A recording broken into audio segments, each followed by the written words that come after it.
I ran out to get a pack of cigarettes, but I left my wallet at home. Yeah, that's me. I'm getting old. My name is Sonny Featherland, an investigator for 20 years, and once the star of the predatory division of the Claudeville Police Department, one half of the legendary Chicken Police. But buying a pack of smokes is more than I can handle right now. Maybe I should just lay low. Yeah, I'll do that. The most colorful place in the wilderness. For all the gods, what bullshit. The last clucking color left this city years ago. And slowly I'll turn gray too.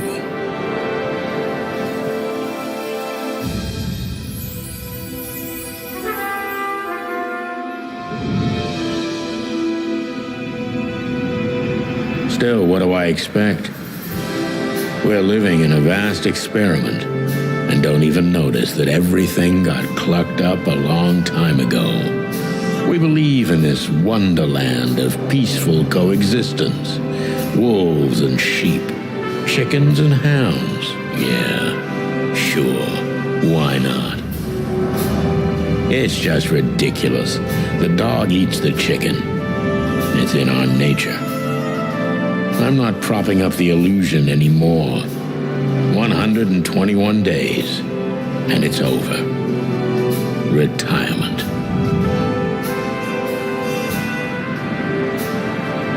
What could possibly go wrong?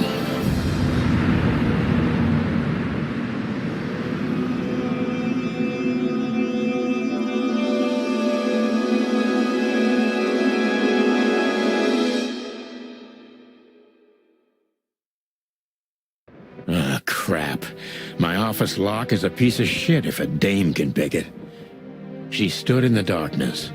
The light painted stripes on her body. It whispered secret little things that were never there in the first place. But she was no zebra. Reality was just a light switch away. Elizabeth or Charlotte? I was sure she'd have a sophisticated-sounding name. She had a bygone look in her eyes. Older than this ancient building, and perhaps the whole city itself. Or maybe I'm just drunk. But she was the first womanly thing in my place for a long time, so I had to give her a chance.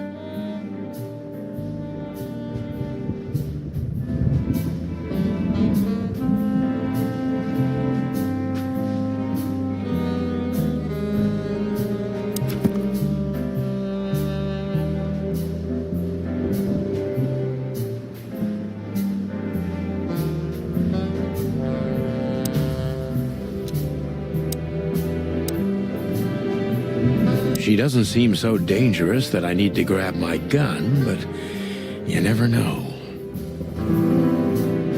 My last cigarette. You're lucky I don't have a light, pal. My wallet and my badge.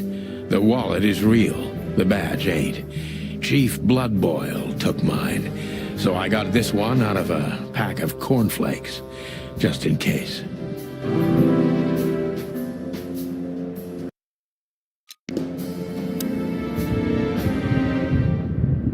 I promised myself I'd write a novel one day.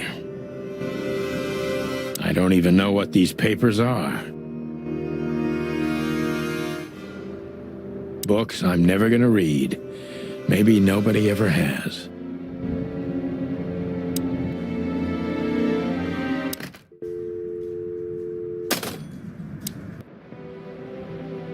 I wanted to travel the world when I was a kid. But I think I'm gonna end up dead in here, whether I like it or not.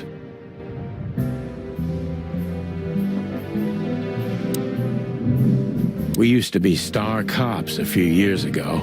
Tabloid press, radio interviews, and even a...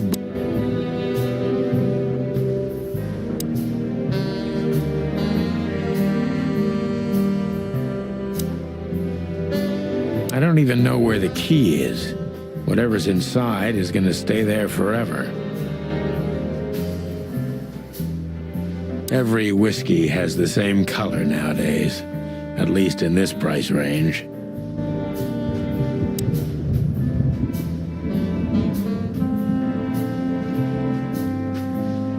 Let me introduce myself. My name is Deborah, Miss Deborah Ibanez. You're mistaken, ma'am.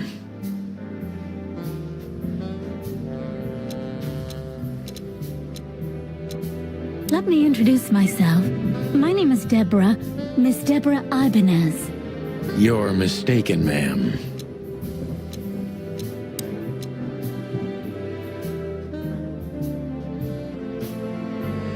Oh, really?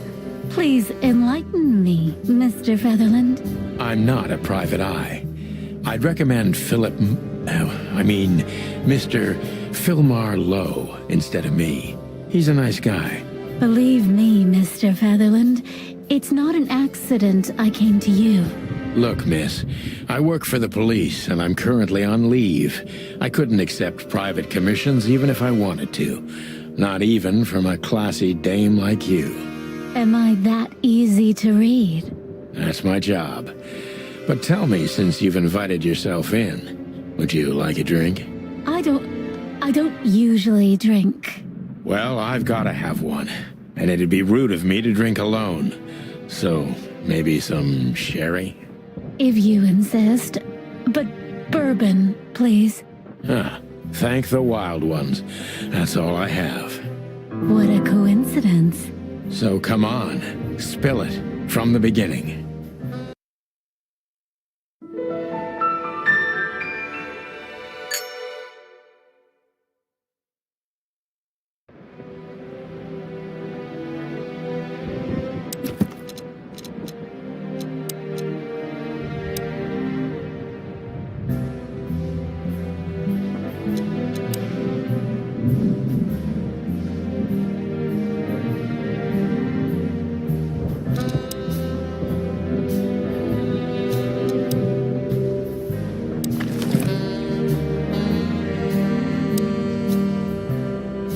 Ironic, but ever since I've been on furlough, with only my fake badge sitting in my cabinet, I feel more like a cop than I ever had before. More like a Claudeville cop, anyway. I haven't dusted you off in a while, partner. Looks like I may be needing you now. Oh man, I totally get you. I don't see colors anymore. Only emptiness. Everything faded. I need another drink. Who is this dame, anyway? And what the cluck is she doing in my apartment on New Year's Eve? That's better. Now, if I understand correctly, your mistress is receiving threats. What kind of threats, exactly? It's a very strange matter. First, there were letters. Then it came printed on a wine bottle's label, sent as a gift. Then carved into a brick, thrown through the window. And finally, they painted it on the wall of the house in giant red letters. I think it's time to dig a little deeper. If you don't mind, I'd like to ask you some routine questions. Please. That's why I'm here.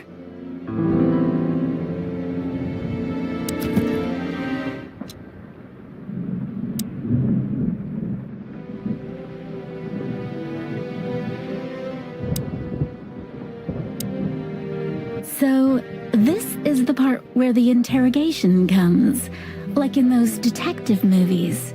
Something like that, Deborah. Yes.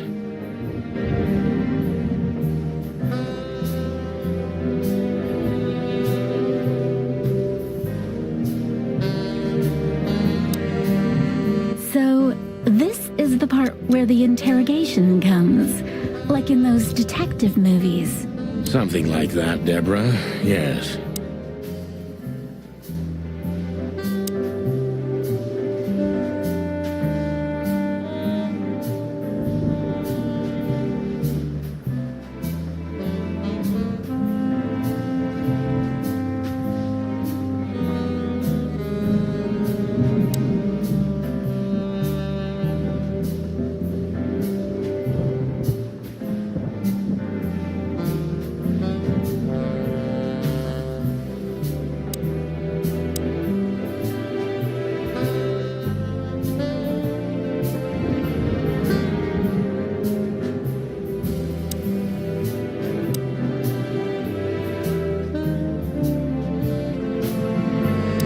I must be cautious and smart.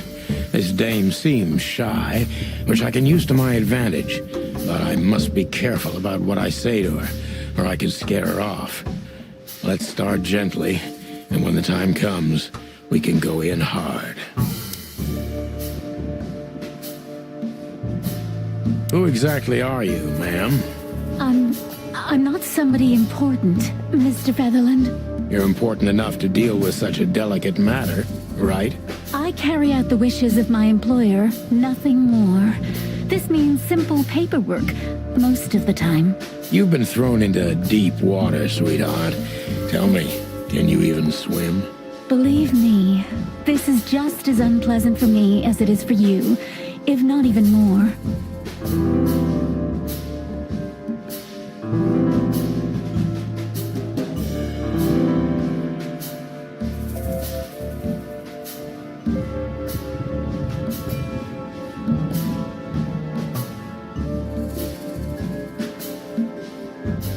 You're not very confident. Are you sure you're all right? Yes. Excuse me. I'm just a bit nervous. I've never done anything like this before. Breaking into the apartments of strangers isn't that big a deal. Some people do it as a hobby. Please don't make fun of me, Mr. Featherland. This is hard for me as it is. You're right. Sorry.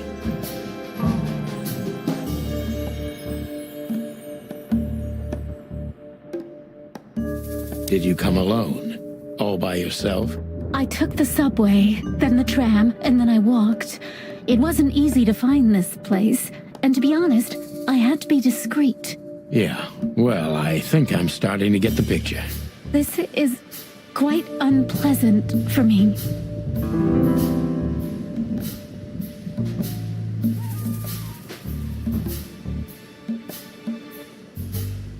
Were you born and raised in Claudeville? Why do you ask? I couldn't think of anything better. Well, I'm not from around here. I'm from Grassmore. Maybe you could hear I have a slight accent. Do you know where it is? Where what is? Grassmore, of course. You just asked. Oh, that. Don't worry about it. I'm not interested. Huh. Do you like to play with other animals? Oh, for the wild ones. Am I that transparent? I'm afraid so. Well, I'm a little rusty, it seems. Let's change the subject, shall we?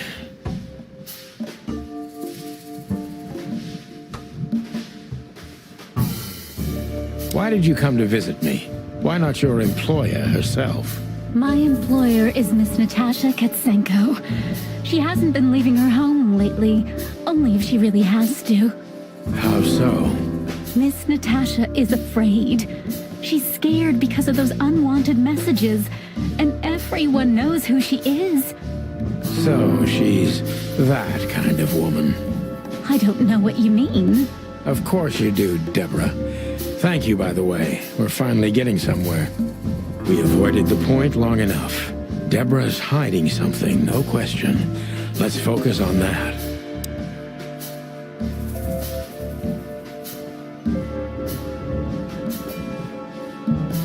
What exactly did you expect by coming here to meet me? I expected your help, just like my mistress said. Well, that's very nice. But have you seen this neighborhood? Have you seen this wreck called a hotel? Who were you hoping to find in a place like this? Someone reliable.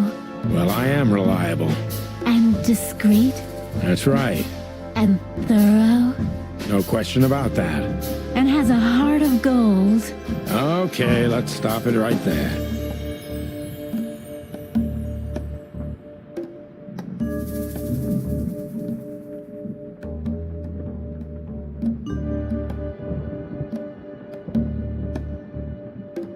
Do you think you're cut out for this kind of work?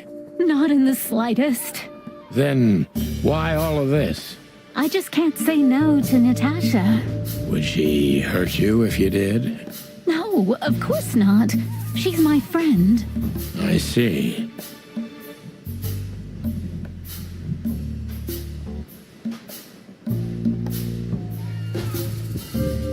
Don't you think this whole thing is a little suspicious?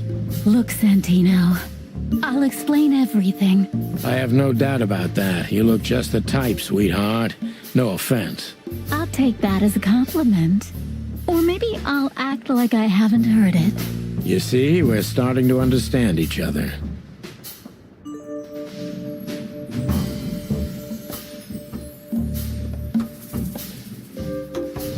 Tell me, Deborah, why should I believe you at all? Because my mistress trusts you. Should that be enough? If you really like what she thinks you are, then yes. Damn, what can I say to that? Look, I didn't mean to back you up against the wall. You have a way with words, sweetheart. Did you ever want to be a cop? No, not for the world. Heh, smart answer. You know, Mr. Featherland, my mistress's partner is Hobart Wessler. Or as most people know him. Ibn Wessler, the Kingpin. Exactly. Feathery gods, help me. So you get it now. The secrecy. To put it mildly, I think I understand it all. Wessler. This little piece of the puzzle changes everything.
Why don't you take it to the police? Just go there and file a report.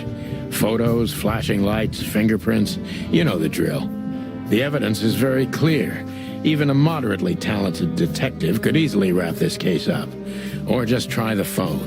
555-111. Please, take a look at this. Well, okay. Let's see.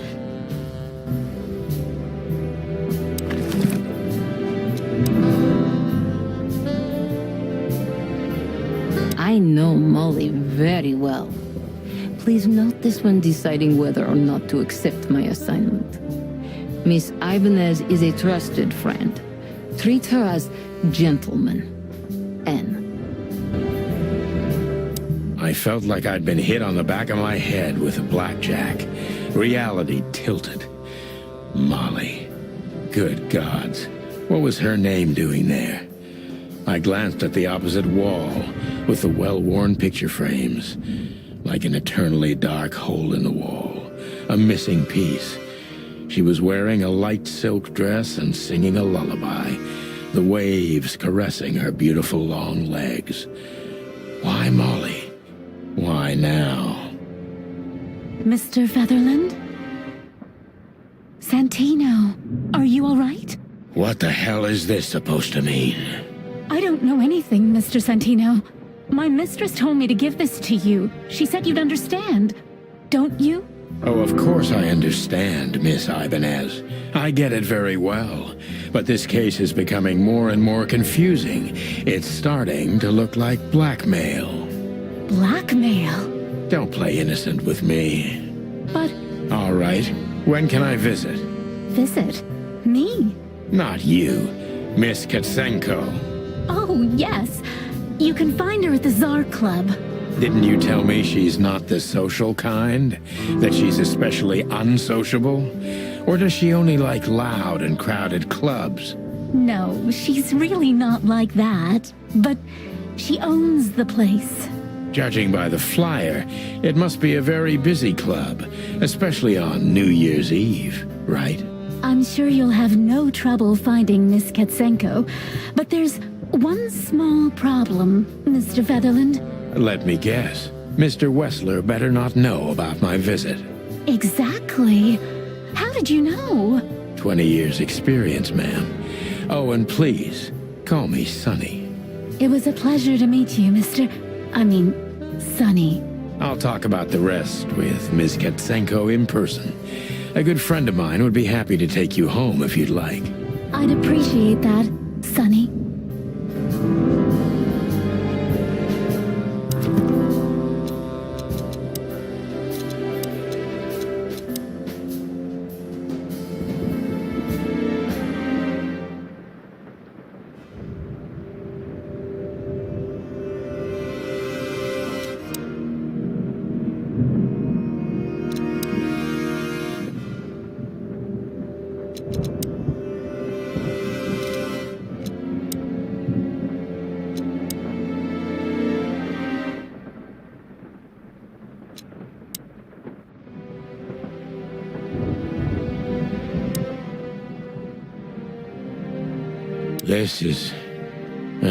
This is one of the most beautiful memories from my old life, before Molly left me and took our daughter.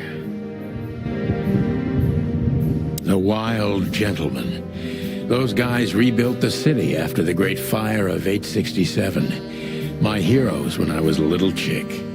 I'm starting to think they should have left Claudeville as it was, burned to the ground.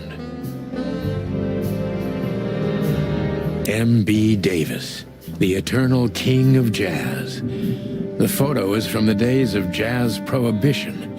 I only heard the old man live one time, but I'll never forget that night. And not only because I woke up at the harbor without my gun, my badge, and my pants. The good things in life don't last long. The best ones always leave first. I saw that in the window of a shoe store. I never understood it, or what it had to do with shoes.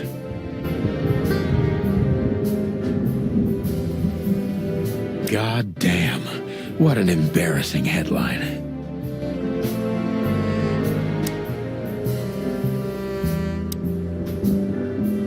Thank you again, Mr.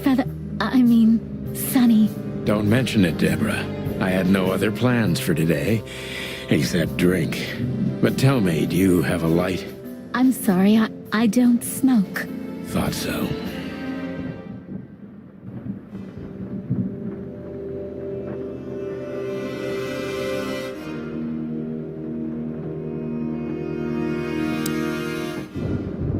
Just a phone call, and a good friend of mine can take you home.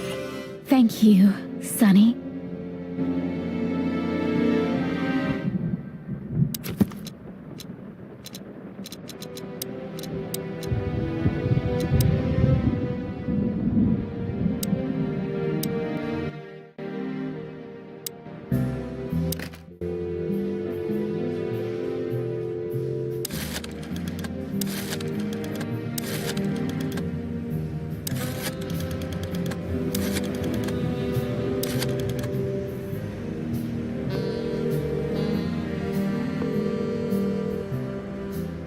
Hey, Lewis.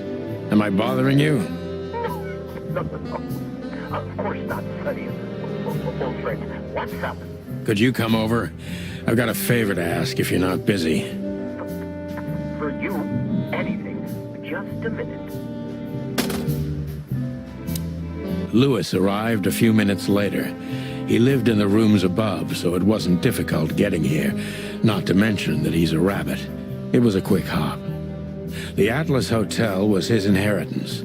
It was once a well-renowned place, but not anymore.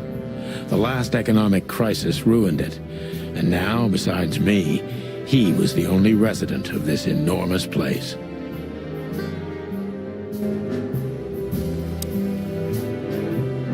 Thanks for being so quick, Lewis. Can you drive Miss Ibanez home? I have some things to take care of. Of course, Sonny. You know, anything for you. Thank you for being so considerate, Sonny. I appreciate it. Don't mention it. Goodbye, then. So long, Deborah. Before I visit the club, I have to take a detour. I've got a feeling that this case isn't going to be a one-man job. And there's only one bird in this city I can trust. My ex-partner, Marty. He's going to be at the station. I can only hope he'll be willing to talk to me.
It was New Year's Eve, and I was driving, half drunk, risking my whole life's work.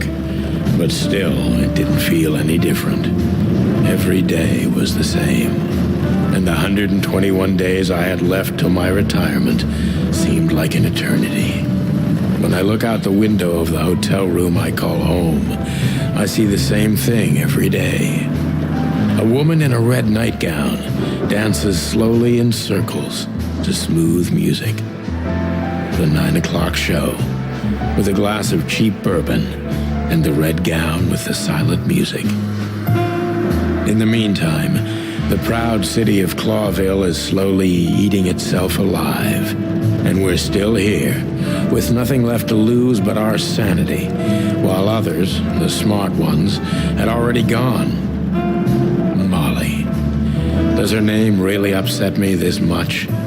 All those years of solitude, and I still jump without question every time I hear it. And then there's Marty, my ex-partner, who hates me, but I know I have to speak with him, no matter what. Why do I feel like the past is watching me on this goddamn night?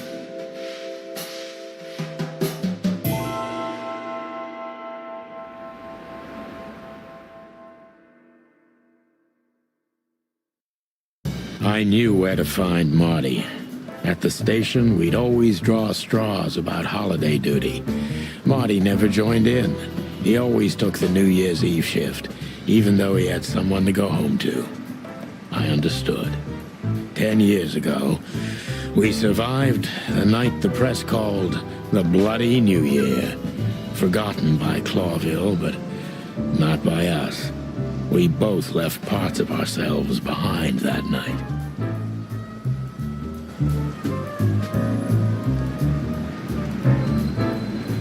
Back in the day, I used to patrol the city's streets in one of these. I don't miss it, but it used to have its advantages. Did you miss me? No? Same here.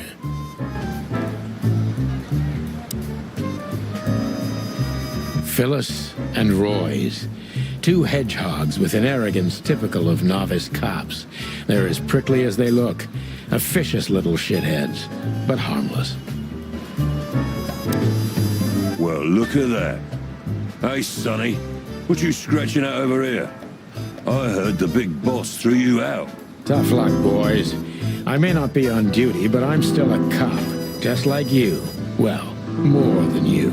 Hey, you don't have to be so peckish, old bud. By the way, you're in luck. Blood Boil's not in tonight. Malloy is in charge.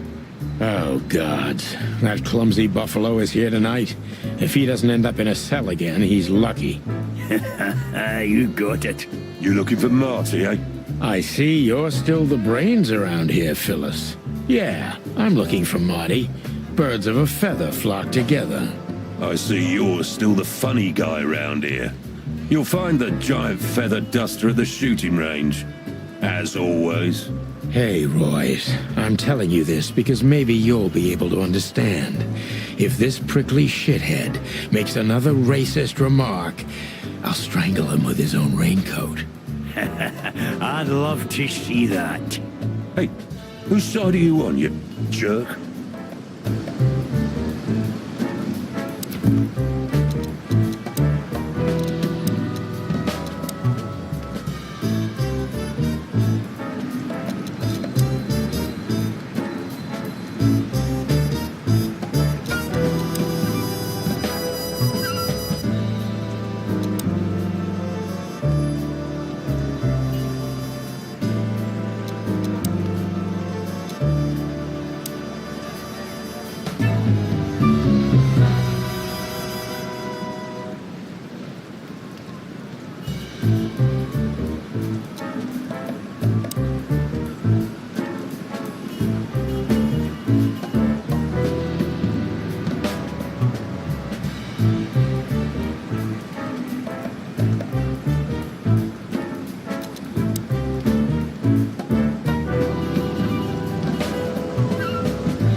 Every time this poster disappears, good old Blood Boil puts it right back, immediately. I tore it down at least 3 times already. Actually, it's a kind of passive-aggressive game for us with the chief.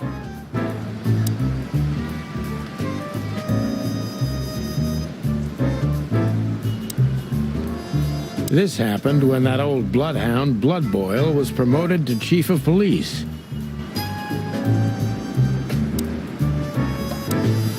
Here we are again, Claudeville Police Department. I've never been good at history, but if I'm not mistaken, this place has been a church, a hospital, and even some insane cult's secret hideout over the years. Anyway, the place holds the secrets of the ages, and some drunk pigs in the basement.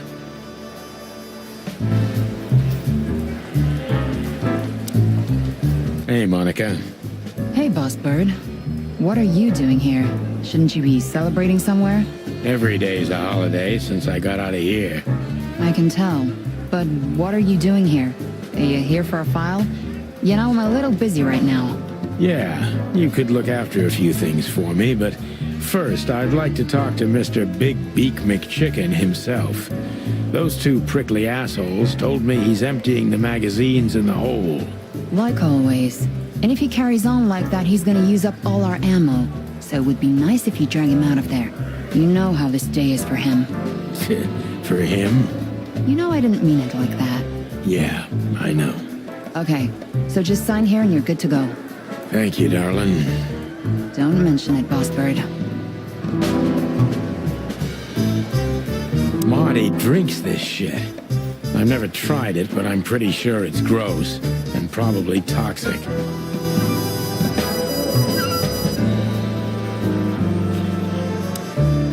Mort, you scabious beast. What the hell did you do? It's Morty to you, sonny boy. Everything's fine. There was just a bit of trouble in the bar, and someone got knocked on the head with a glass. It wasn't my fault. I'm as blind as a bat, am I right? Did that ever bother you, Morty? Listen, sonny boy. Go tell them to leave me alone, eh? It's New Year's Eve, after all, and I didn't even do anything wrong. Not that wrong. Where's your little lapdog to get you out of this mess? Is that little pimp of a midget still sniffing around you? Jesse is a good boy, sonny. And he's good to me, believe me. Oh, God, spare me the details. When will you finally realize that little shit's been using you? Oh, of course he's using me. What could a pretty boy like him want from this old monster, eh? Still, sonny, I have no one else. You understand that, don't you? Even you deserve better, pal. By the way, you look horrible, even for yourself. Are you feeling okay? Well, I'm not what I used to be, but neither are you, judging from your voice. But I'm seeing a doctor, sonny boy. I really am. Are you? Don't need to, Mort. I'm fine. Anyway, if Bubo prescribed you something, don't even think about taking it. I don't talk to that insane owl. Damn right. Please, say something on my behalf, okay? I really don't have time for this detective buffalo shit. Hey, careful with that. Buffalo Malloy is the chief today. Like I care. I'll try to speak for you, but keep it down till then, okay? You don't need this shit, and I don't need it either.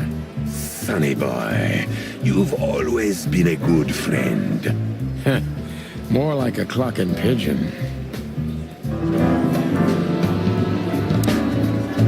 Holy wild ones, look what the cat dragged in. Hello to you too, Bosco. I see you're busy, as always. I've been sniffing around one of the rundown joints. You know how it goes. And boom, this son of a lizard comes flying out the window. I didn't know the lizards could fly. So, Mort was being a bad boy again. Nothing unusual. And you? Still dying? I'm still a cop for another 121 days, Bosco. It's as unpleasant to me as it is to you. All right. No need to bite. I wasn't trying to mess with you. You have Moses and Plato for that. And of course, Blood Boil. Let's hope I won't run into any of them tonight. Looking for Marty, eh? Ever since you left, he's kinda lost. He's trying to hide it, but he's not the same bird. Well, I don't think we'll have a teary reunion, thinking about how we parted. Let me give you some advice, Sonny. Let him rage. He'll be the same after that. Anyway, he was the one that shot you, right? You should be mad, not him. It's not that simple, Bosco, but we'll see how he reacts. Thanks anyway. No worries, pal.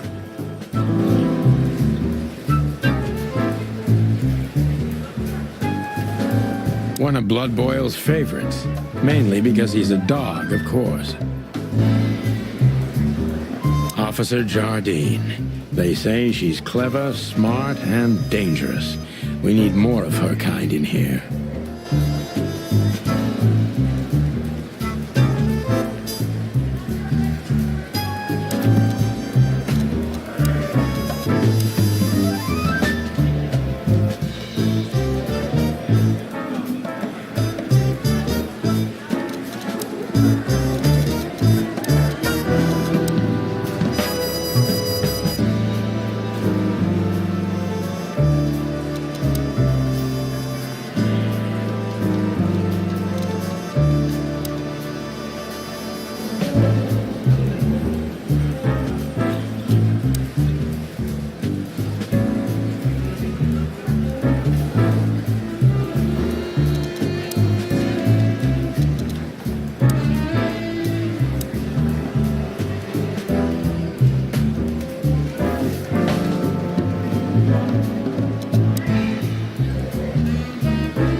This is gonna be a hard ride.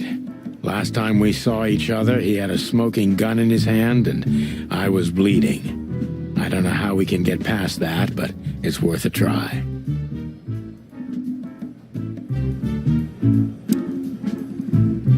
Long thighs and a big gun. That's Marty's idea of a perfect woman. Can't blame him for it.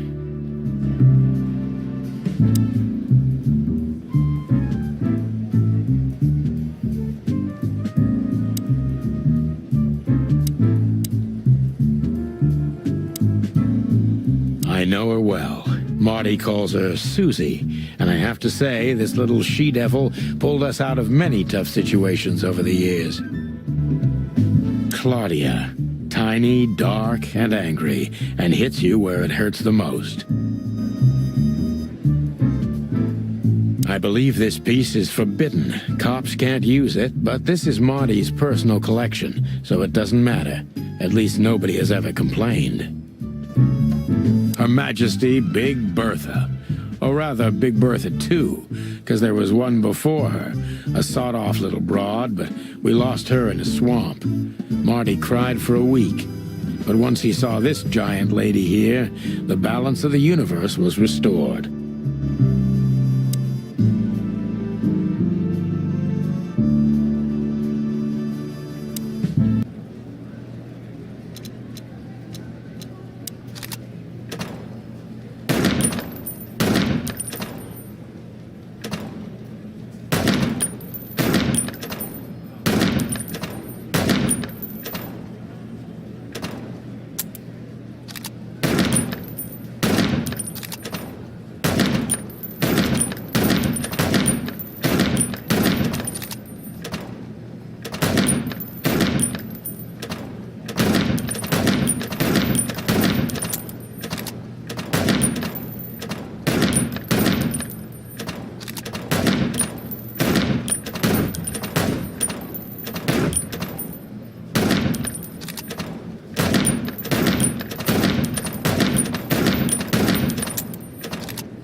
Hey, Marty.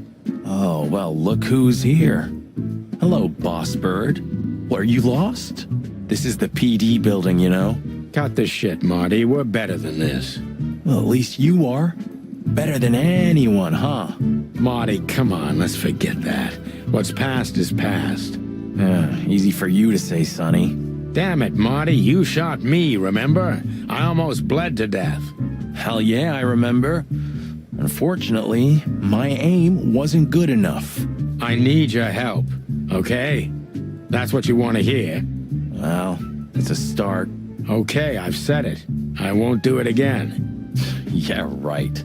So, are you in? Just for tonight. Small case. We'll wrap it up in no time. What kind of case? A personal one. How personal? Very. The kind of case where if you come with me right now, you're not on duty anymore. Ooh, damn, Sonny. Stop it right there. I'm in. That's it? Do you know how boring life is here without your stupid, reckless shit? Soon enough, I'll shoot all the ammo in here out of boredom. Right, so, tell me, what's it about? I'll tell you in the car. Ooh, can I bring Bertha? Ah, for the love of...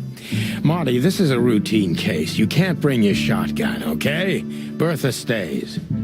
Okay. But at least Susie can come, right? All right, Susie can come. That's what I want to hear.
Still drink coffee? Yeah. My only poison. Except for guns, of course.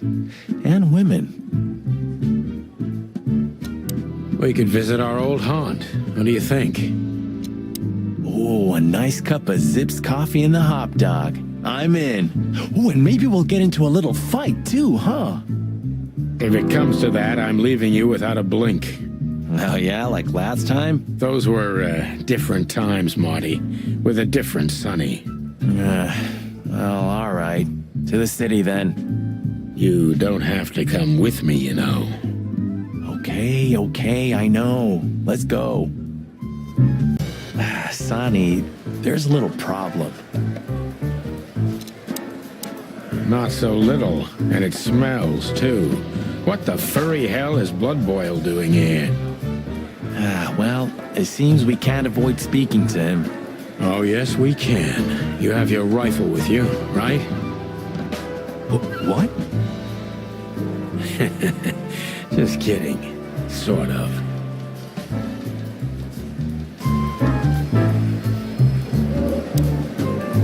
What a surprise. The two pigeons back together.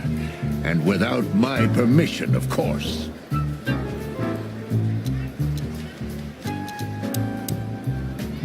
Chief Bloodboil. Damn. What was that, Santino? Nothing, sir. What a lovely evening. Am I right? I don't want to hear your crowing, Santino. What the hell are you doing here? Hey, careful with the racist barking, old hound. Oh, it's getting hot in here. Can we just skip this part? It's New Year's after all. And you're on duty, if I'm not mistaken, Martin. Where do you think you're going? That's it, boss. To serve and protect. Sonny was in the neighborhood and stopped by to say hi. He's a cop too, right? Only on paper, and you know that very well, Detective. I don't want any trouble, boss. I just wanted to say hi to Monica, and then this feather pillow showed up. I invited him to grab a quick coffee. You can allow him that much, can't you? Your coffee breaks usually end up in shooting or brawling, chickens. Oh, just a coffee, boss. I swear. Oh, have a heart. It's New Year's Eve, and I haven't seen my old partner for so long. How touching. You shot him with a shotgun, if I remember. Family quarrel. For all the marrow bones of the world, get the hell out of my sight. Have a lovely evening, boss. You especially. Fuck off right now, Santino.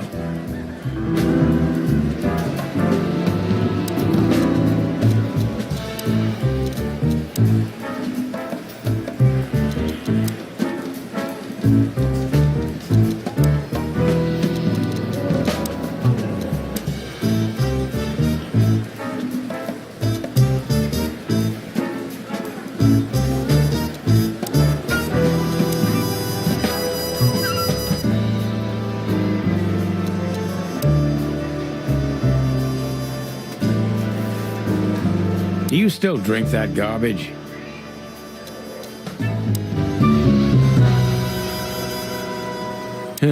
Maybe next time. I'm not in the mood to meet any of my ex-colleagues right now.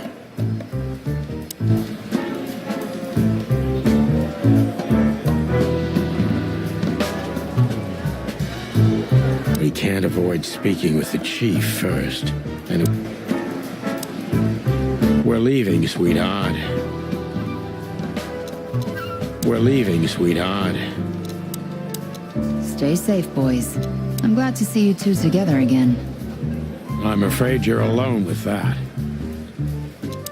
Hey, don't make me change my mind. You won't, Marty. I bet you can't wait to get mixed up in some serious trouble again. Yep, that's true. I'm serious, boys. Be careful out there. We're big birds, Monica. We can take care of ourselves. Okay, but take care of each other, too. Will do, Monica. Yes, ma'am.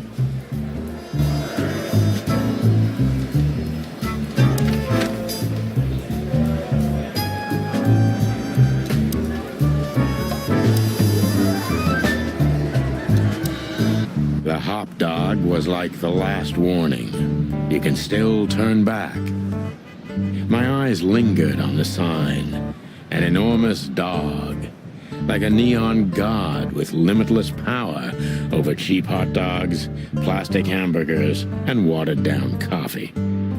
The cold light called me, but I didn't want to get out of the car. If we went in, we were all going to be pancakes, kept together by cold syrup. Marty's worried look shook me out of my reverie. Oh, cluck. Was I talking to myself again?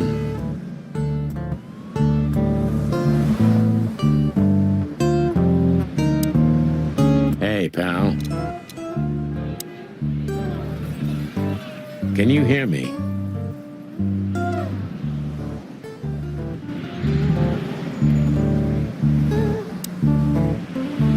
Of all that's furry. Is this still a thing?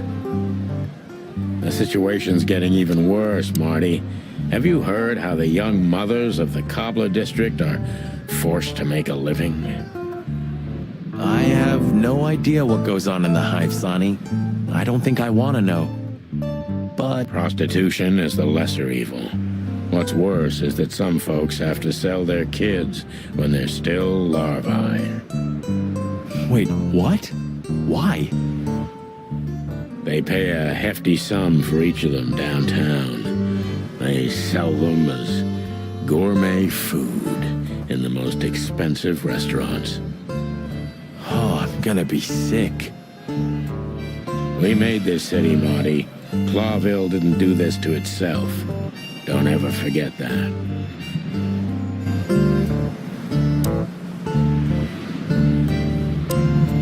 Ugh, the place is deserted. Poor Zip. You're right. Yep, the guy's middle name is Bad Luck. That's for sure.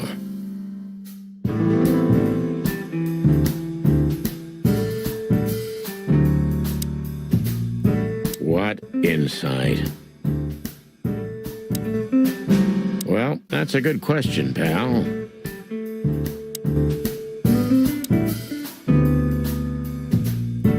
The highlight of my day. Yeah, I can smell it already. How does he make the coffee here so special? Look at that mangy trash panda and tell me, do you really want to know? You're right. As always. And voila, the master himself. What a finch. Sonny, he's a pigeon, not a finch. Don't make me angry, Marty. Okay, I was only joking.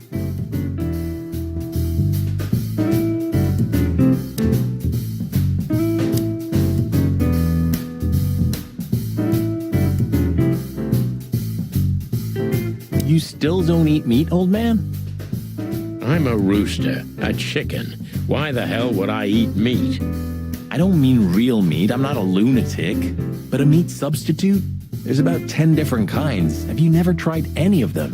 Why would I? If I don't eat meat, why would I eat a substitute? Because you can. That's the point. Wild gods, Marty. Stop being such a sheep. Do you fall for those adverts? Substitute isn't meat, Sonny. And if it's tasty, why wouldn't I eat it? I don't care what you eat, but don't be surprised when you lose all your feathers or you try to bite off your own leg one day.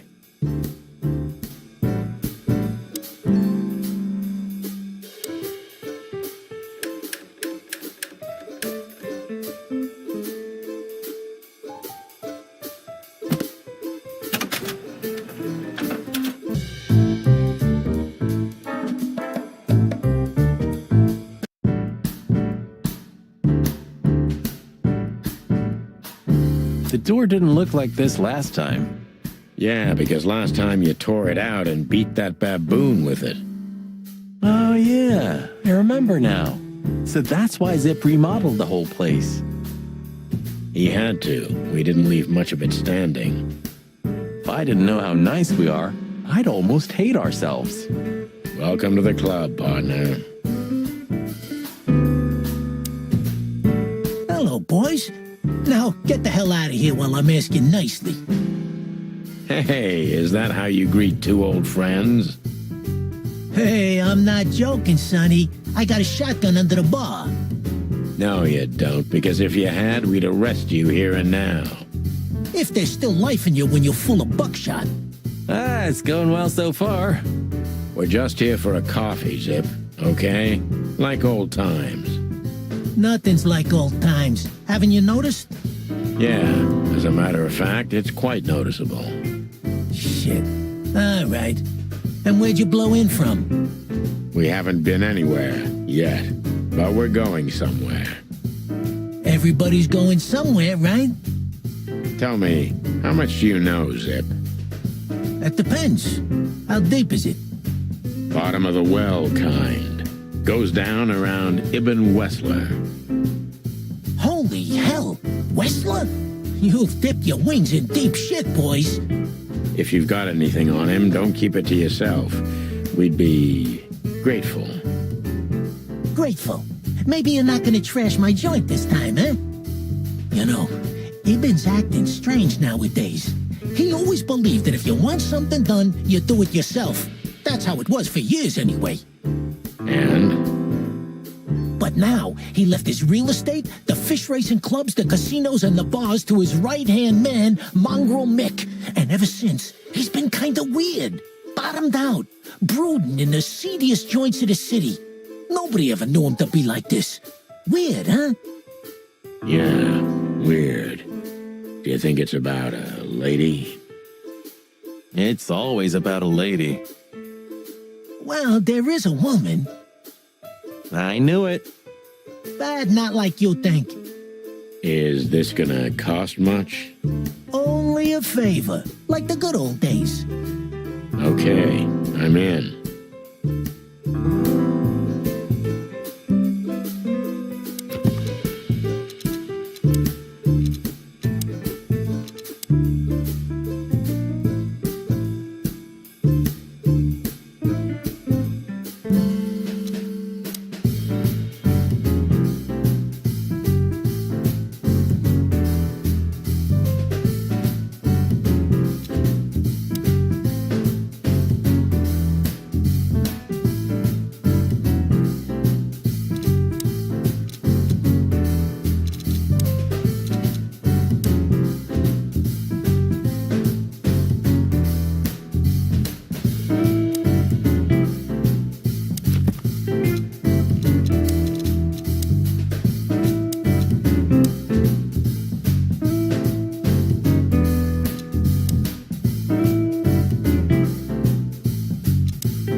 So, about that woman. Is she really that dangerous? What woman isn't, huh? No, Zip. I mean, really dangerous. She's got the most influential gangster of the city wrapped around her finger. She calls him her little furball. How dangerous do you think she is?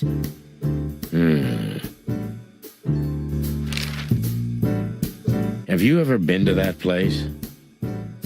Of course, 100 times. Everyone who matters in this city's been there. Sorry, guys. But then, it had a different name and a different owner. Business affairs, right? Yeah, that was the dark era, Sonny. I don't want to talk about it. Roger that. So, Ibn's gone insane. Love will kill you in the end, they say. Seems like everyone's in a poetic mood today. You're one to talk, by the way. Huh? Why? You didn't get any younger, pal. You're telling me? You look like you haven't had a good night's sleep since forever. To be honest, I've never had a good night's sleep in my life. You will when the big sleep comes. And what are your plans? Dying behind the bar? Of course. You got a better idea? A couple, yeah.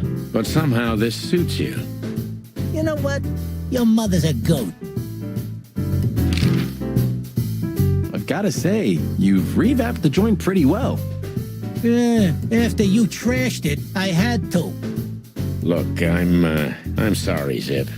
That ocelot and his gorilla. Baboon, not gorilla.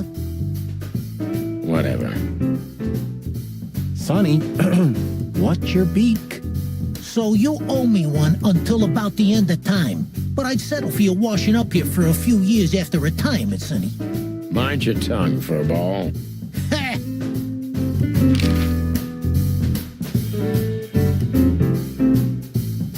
That Natasha's a mysterious woman, a real cursed jewel if you ask me. She came out of nowhere 2 or 3 years ago and landed on the stage of the millions almost immediately. Is that so? Interesting. Yeah, she's got a fantastic voice, makes men go crazy. But we all know that's not what's important. Then suddenly, bam! She got the whole club, just like that. But we know exactly how it was. I can imagine, yeah. Since then, it operates under the name the Czar Club, right? The old click is still clicking, right? Yeah, the club was renamed and remodeled. Everyone knows she was Ibn's lover, but she's not your usual canary. She didn't get involved in Ibn's dirty dealings. Then how exactly does she fit into the picture? Check this. A few months ago, the old rat pulled out of his own businesses and gave control to Mongrel Mick and his mob. Mongrel Mick? Doesn't sound familiar. Mick the Marauder ring a bell? Damn, that little monkey came this far? I think that little shit took advantage of Ibn not being himself. Which has something to do with this Natasha, right? That's my guess. Thanks for this straight dope, Zip. We owe you one. One? You owe me the price of a new coffee shop, remember? Okay. Whatever you need. Just call us. I clucking will. Thanks, pal. Hey, I'm not your pal, Marty.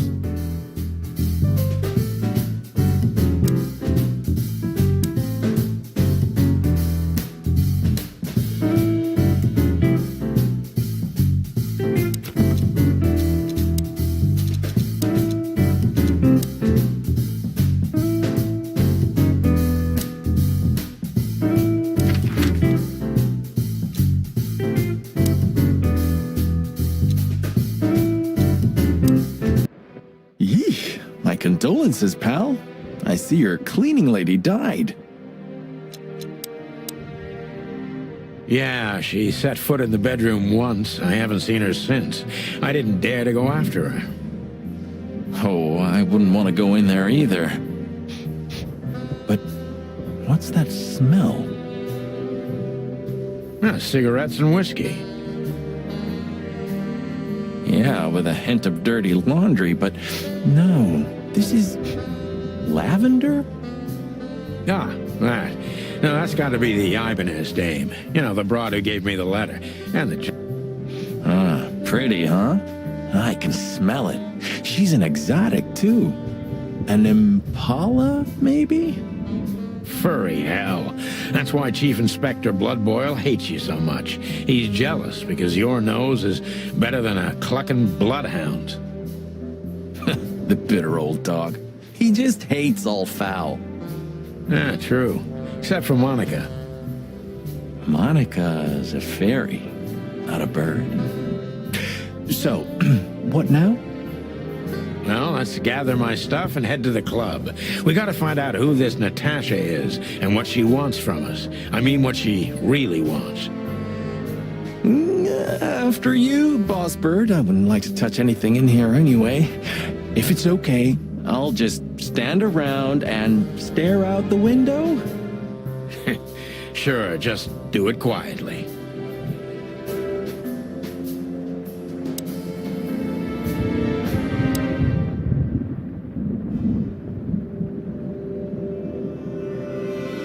It would be best to board it up. It'd go well with this rundown neighborhood. It may be run down, but somehow I still feel like it's honest. Sure, you could live in Cockroach Town. That's an honest place, too. Has a similar stink. Believe me, Marty, I thought about it. Why am I not surprised? When was the last time you've slept in your bedroom? I don't know. I'm not sure I'd even recognize it anymore. You're hopeless, boss. I guess you're right.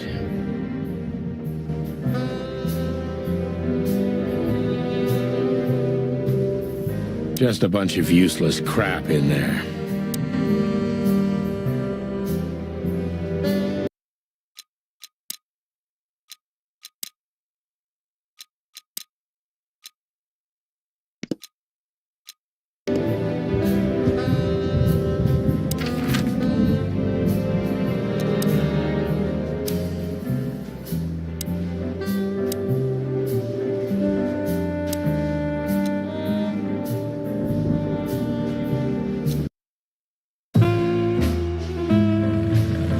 Midnight had passed, and the intoxicated madness kicked in. We could only crawl along Shalva District's main street toward downtown. The city's heart beat differently.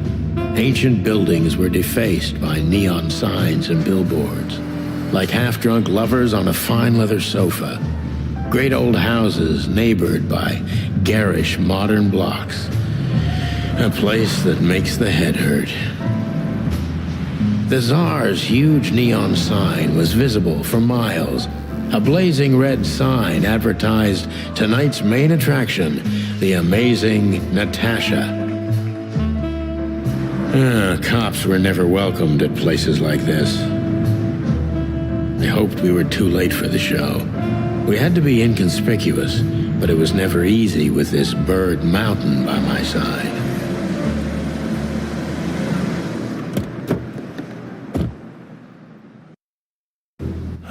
So this is the famous Tsar Club. More like infamous, Marty.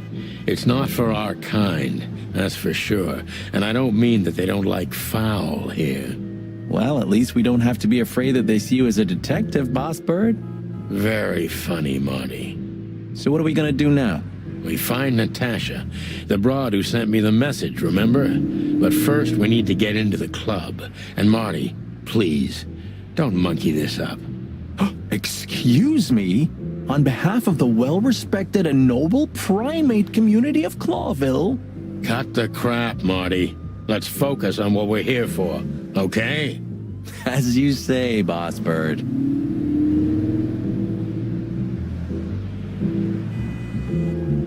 Honestly, I think these types of women only see faceless tuxedos, cufflinks, and wallets. And in the mirror, they're just brooches, necklaces, and earrings. Don't be so radical, Marty. They're women. They live by different rules. That was kind of deep. It's not. Just bullshit. There's more where that came from. Ooh, teach me, Master. When you're old and wise like me, you'll realize none of it is worth a damn thing. Wait, that was deep again, right? Maybe it was, Marty. Maybe it was. Amazing. Hey, that's your old friend, right? Wait, what was his name?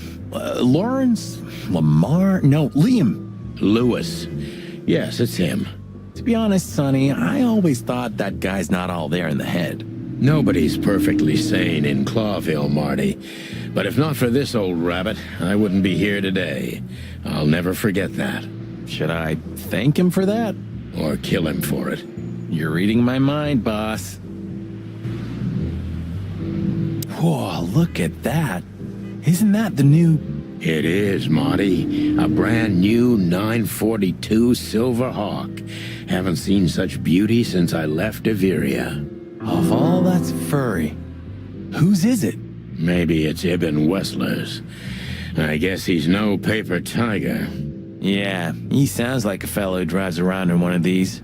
Lucky bastard. Do you remember when the Claudeville Chronicle was a really high-quality newspaper? You mean when they wrote something about us daily? Yeah. What exactly happened to them? Well, they got bored with us, Marty. And to be honest, so did I. But still, here we are working together again. Funny, huh?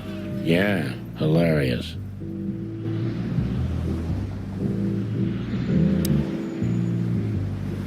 Huh, I like this. Why is that? I don't know. 'Cause it's moving, I guess. You're a simple bird, aren't you? Yes, I am.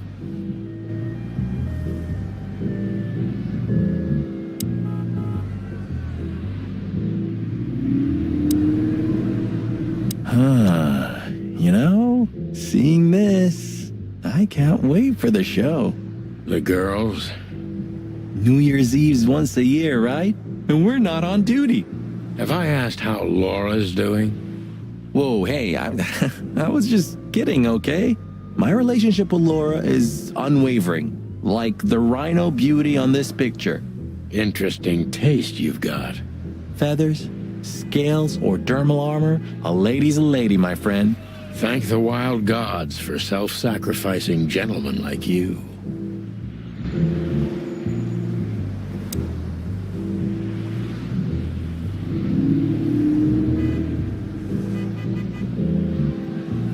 One day, neon signs will cover the whole world, I'm telling you. You read that in some kind of science fiction book? No, it's just what I think. Oh, so you have your own thoughts now. The world's really moving forward. Pluck off, Sonny.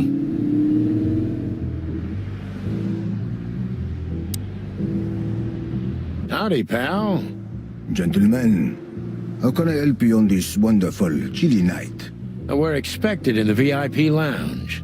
My apologies, but I don't remember ever seeing you gentlemen here before. May I ask? Stop right there, big guy. I get it. Yeah, I know exactly how this works. So what do you have to do to get in? Nothing's easier, sir. Are you on the list? The list? Yeah, don't tell me you forgot. I'm afraid I did, Marty. Sorry, big guy, but I'm pretty sure we're not on the list tonight. That's a shame. I'm really sorry, sirs. In that case, you can't come in. Yeah, right. Thanks. My pleasure, gentlemen.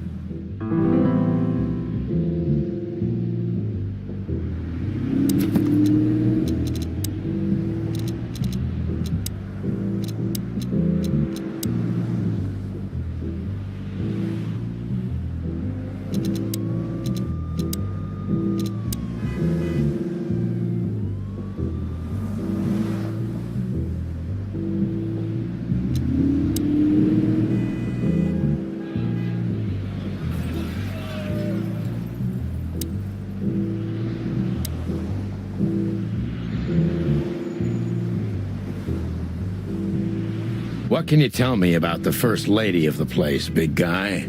You mean Miss Natasha Katsenko, sir? You're right on point, pal. Nothing you don't know already, sir. Just try me. Well, she owns the place.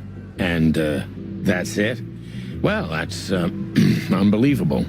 Pardon, monsieur, but I'm not permitted to say anything more. Look, I really don't want any trouble, but... It is even more inconvenient for me, sir, but this place doesn't like, coppers. Forgive this slang. I can't let just anybody in, and there are some I am strictly forbidden to. Please, you have to understand. Listen here, you cow. Do you have any idea who we are? You ever read the papers? Of course, I know who you are, sir. I read the news and more. And I must admit, it's an honor to meet you in person, Mr. Santino Featherland and Mr. Marty Machikin. The Bell of the Pantheress is one of my favorite books. Oh my God, not the books again. So it would be terribly inconvenient for me if I had to use force on you, gentlemen. What did you just say? Relax, Marty. This guy has chicks like you for breakfast. Thanks for the information, pal. Have a nice night. Thank you for understanding, gentlemen. And forgive me for my austere composition. No problem, Shakespeare. Say, big guy, you know Mr. Lewis Hayworth? But of course, Mr. Hayworth is an impeccable gentleman. and also a frequent visitor of the club. Is that so? Good to know. And? I'm afraid that is all, monsieur.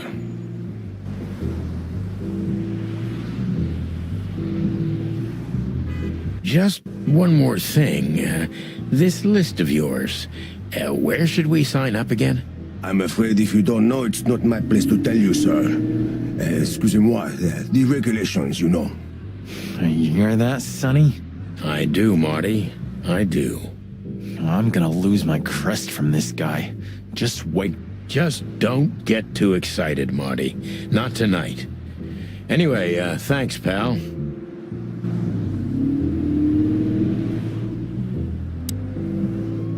Sonny, my dear friend. Hi, Lewis. This is my partner, but I'm sure you already know. You have no idea how happy I am to meet you, Mr. Marty. I'm a big admirer of your work.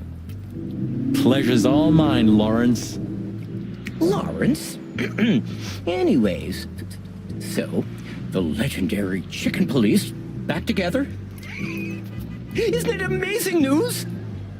Don't ruffle my feathers, Lewis. Those days are long gone. We're just here for the entertainment. Or something like that. I see. That's a shame. See you inside? I have something to do, my pal, but I'll try to make it for the main event. Okay then. Catch you later, pal. Let's not bother her. Okay, boss.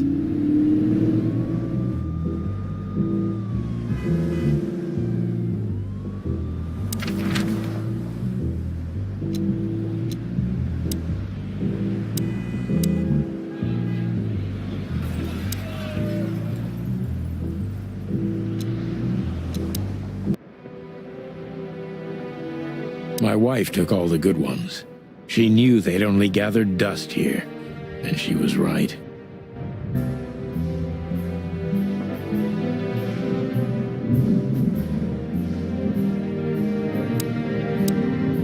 Behind that door lies the kingdom of dirty clothes, cigarette butts, and empty bottles. My bedroom, sort of. Nothing interesting in there. But if there is, it'll remain hidden for all eternity.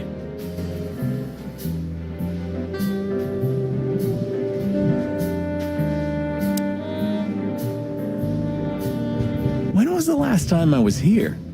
I don't know. Years ago. When Molly left.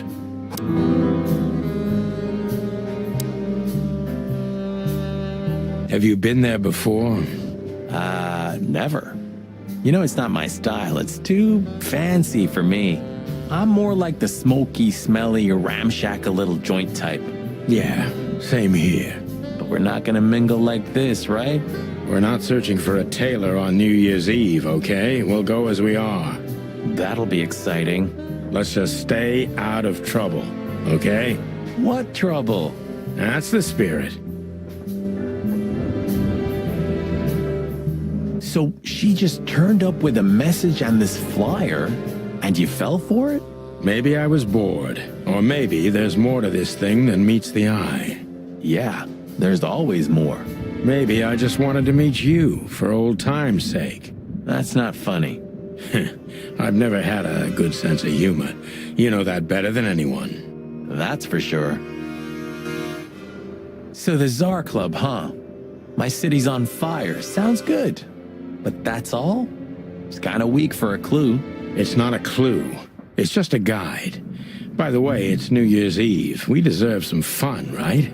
Well, that's true. But it's never that easy with you, Boss Bird. There's something you're not telling me, right? Nothing important, Marty. Yeah. If you say so. Oh, hi, Mr. Sinclair. How are we? Sinclair is doing fine, thanks. Anyway, you still talk to your guns? Yeah. And so what? Other animals talk to their plants. Crazy, isn't it? At least a gun has a soul. And it's useful. I can't believe you're allowed to walk around freely, Birdie. Oh, if you only knew what I'm packing right now. I don't want to know what's under your feathers, Marty.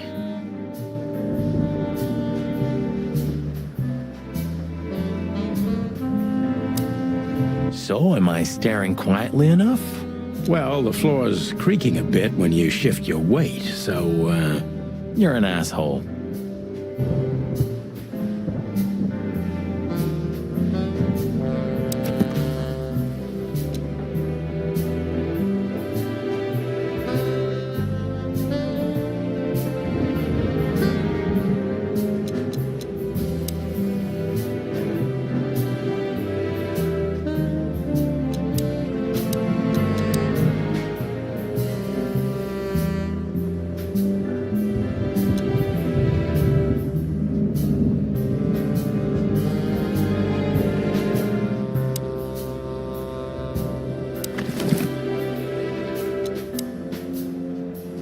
Molly.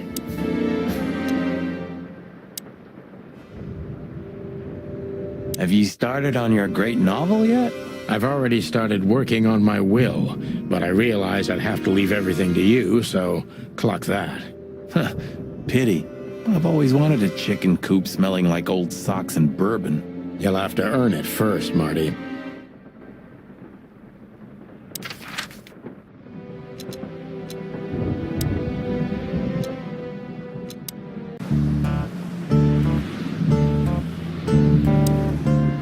Are you sure that thing's a dog? I always wondered. The name Hop Dog is quite a giveaway. Don't you think so, Mr. Detective? Sometimes the most natural connections lead us astray. Who said that? A natural-born genius? Yeah, right.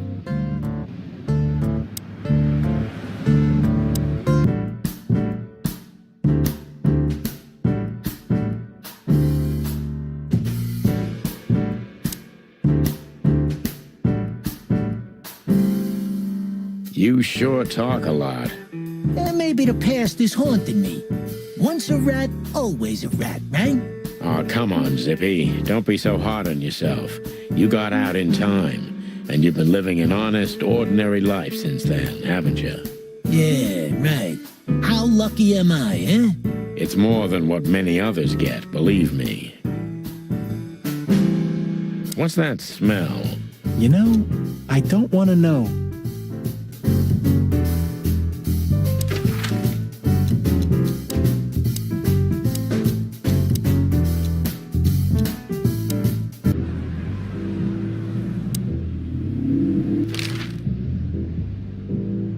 Jeez, look at that guy. That's not a guy. That's a demon. Straight from the dog-eared pages of a cheap detective novel. Yeah, I bet his name's Bill. Nah, he's definitely a Bob. $5 for Bill? Okay, I'm in.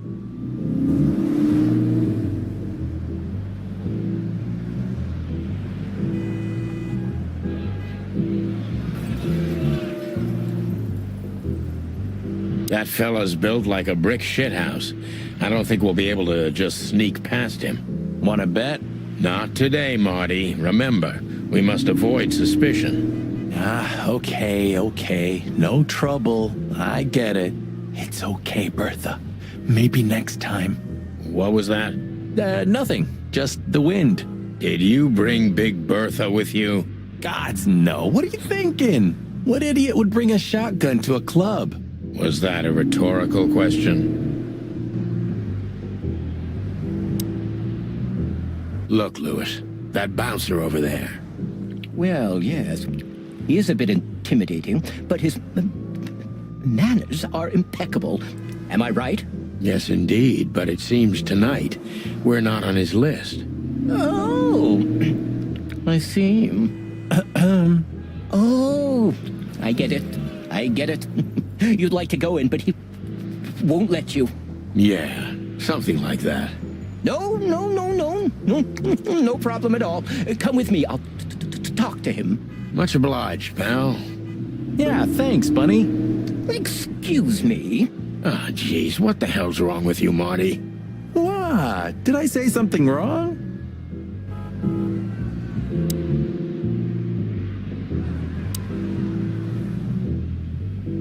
Sir, How'd you do?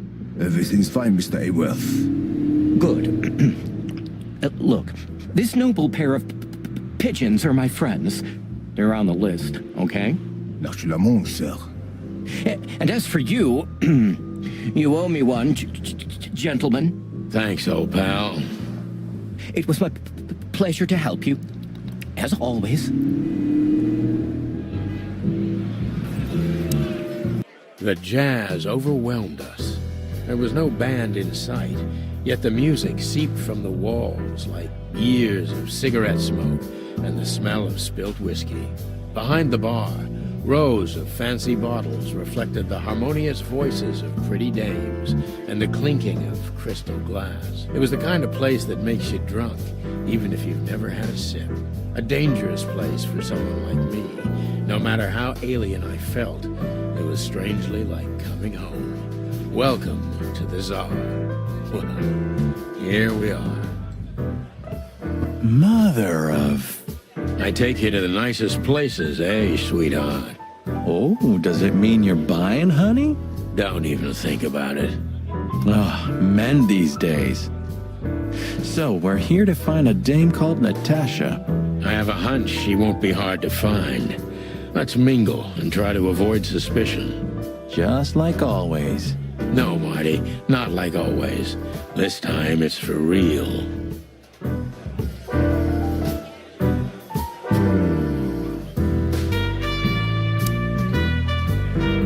Hey, there's Filmar. Who? Oh, yes, Filmar. Because that's what he calls himself, right? You know him well? We had some seriously wild cases together, yes. Mainly in Averia, way before Claudeville.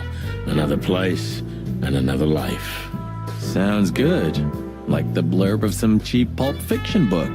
Yeah, it was the exact opposite. But the old bird's worth saying hi to.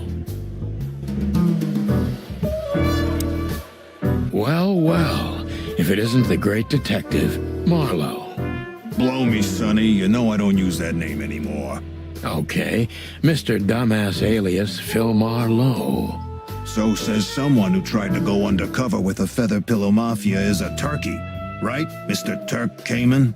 Hey, that was a long time ago. I was young. And I stick to my principles and my stupidity. Phil Marlowe, and that's that. Don't rile me up, you old fart. Okay, fair enough. Sorry, I'm a little clucked tonight. I know the feeling, pal. By the way, what are you two doing here? You stick out a bit. Are you here for a good old-fashioned beating? We stick out? Man, you look terrible. Like someone who sat on an electric pole. Don't even ask. I feel exactly like that. You want a case? 5 feet tall, half of that legs. Angelic voice, demonic eyes. Just the usual. Oh, boy. And you? Something like that. Just don't know the exact numbers yet. A dame named Natasha. She called us here. If I'm not mistaken, the joint is hers. Yeah, she owns the joint, amongst others. Well, good luck, guys. That broad has a reputation. She's not the kind to toy with, if you know what I mean. Any useful information? For free? Stop clucking around, Filmar. All right, but just because of the old days. Look for me after you've talked to her. You wouldn't understand what I have to say about her before then. Don't leave unless you're thrown out, in which case, you know the drill. We don't know each other, I'll deny you in a blink. Good to see you too, old pal. We'll be back.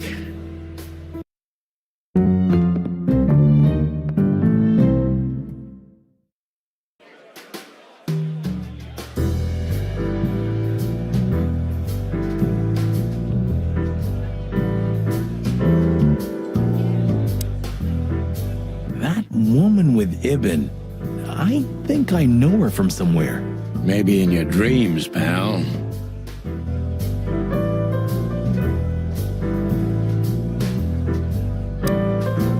This guy is certainly not a gangster henchman. Of course he's not.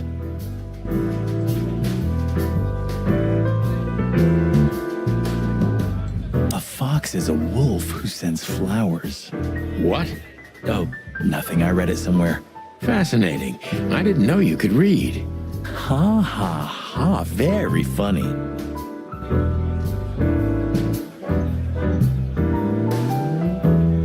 So, where the hell is Natasha? Let's ask that stud over there with those nice gals. That guy looks way too horny for my taste. Oh man, your sense of humor is bad as ever. You just need to get used to it again. What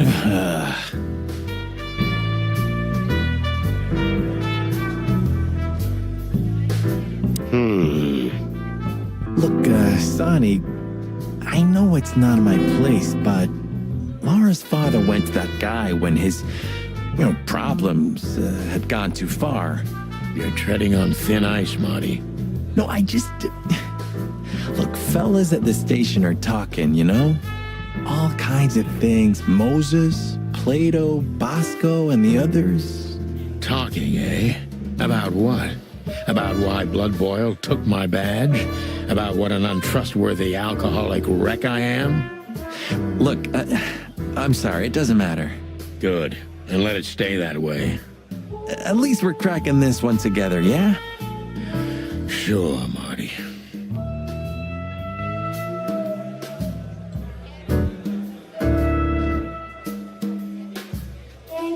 She has pretty long legs.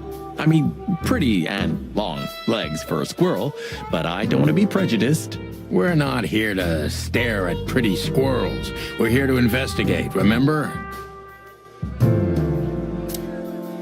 2 whiskeys, kid, and no horsing around. I've never heard that one before. Sonny, you gotta drive, Yeah, you're right, Marty. Hey, Longface, give me a glass of tap water, too, okay? Yes, sir. Coming right up. That wasn't exactly what I meant.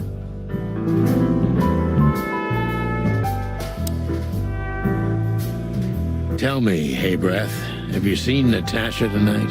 Not yet, sir, but she's coming on soon. Well, can you tell me anything about Mr. Ibn Wessler?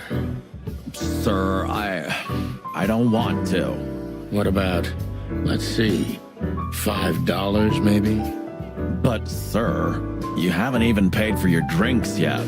Yeah, stop riding on the details, Big Nose. You do your job, and we'll do ours, okay? I mean, we're not here for work, of course. We're just here to relax. Oh, yeah, exactly. Just a little fun. Of course, gentlemen.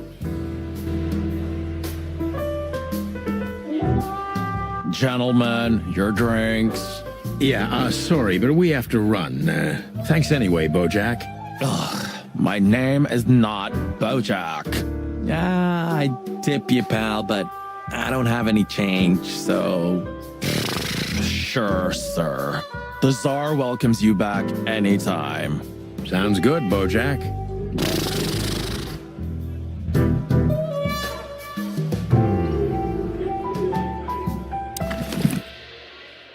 Come to daddy, darling. Calling booze darling, it's kind of weird, don't you think? Says someone who calls his gun collection his harem. Touché. I'll shut it. Good birdie.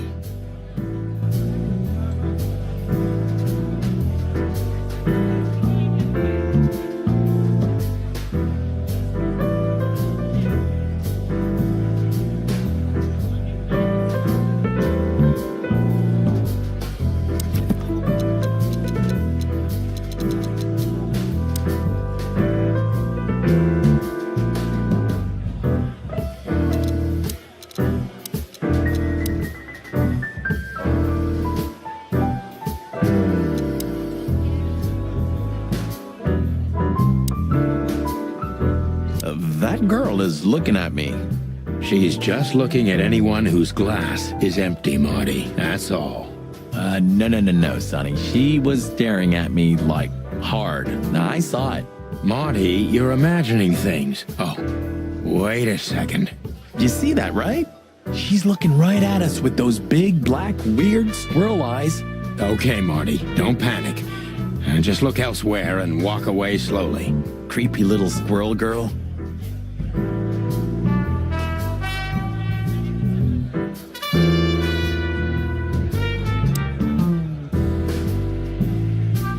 I was hoping to have missed the main event. You're a rusty old cock, that's why. So says the little butt jam. But what? That's not even a word. It is now, all because of you. You should feel honored. Butt jam. You know, Sonny, sometimes you're like an evil little child.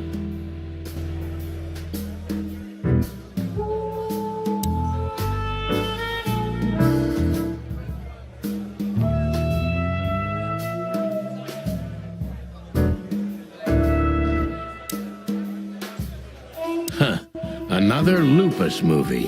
Jeez. Is there nothing today they're not trying to sell with this guy? Whoa, don't be rude, Sonny. Lupus is a timeless genius. Have you seen Predator City? God, I'm still getting chicken bumps.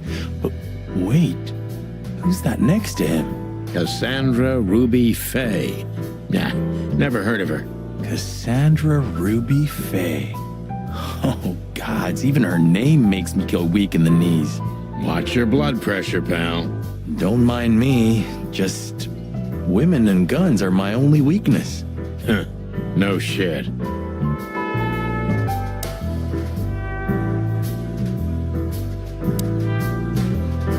You think this is one of those movies where the femme fatale gets everything in the end and the poor detective's left stranded?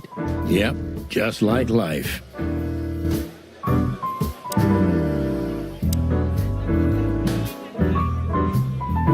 Ooh, I've seen this. Hicks Poodle plays a private eye, hired to look for a woman, then gets into some kind of blackmail thing that's connected to the first case, and... Hey, Marty? What, yeah? I don't give a shit.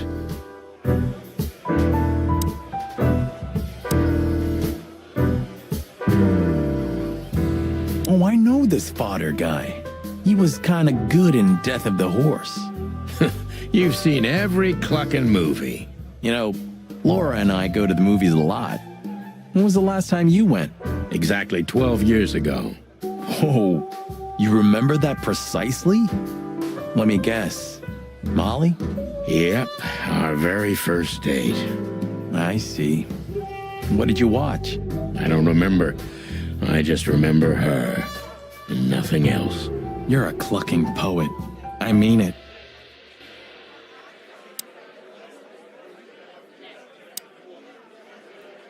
Just act nonchalant, my friend. No, it can't be. What now? Is that Olivia? No, Marty.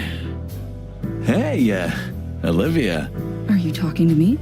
It's me, Marty McChicken. Oh, God. What a pleasant surprise. The roaster copper's in person. Chicken police. But yeah, Mr. Wessler, you could say so. The name's... Sunny Featherland, of course. Chicken police. Your partner is, he is, Marty McChicken, sir. I just introduced myself to your lady companion seconds ago. Oh, yeah. I'm so happy to see you. Hello, boys. So, to what do we owe this pleasure, gentlemen? Yeah, so, we were, just in the neighborhood, and... Cut the crap, Marty. All right, we're here for your sweetheart, Natasha. Oh, I see. No big deal. Just a blackmail thing. You know, horrifying threats written on the wall with blood red paint, the usual stuff. You must be familiar with this kind of thing. Oh, yeah, indeed. It's, nasty business. But I didn't know Natasha hired a detective because of this simple matter, but to be honest, I understand. I would have taken matters into my own hands, you see. But I'm kind of busy. Mr. Wessler had a meeting with Attorney General Hamtaro yesterday, so he's rather tired. If you would excuse us.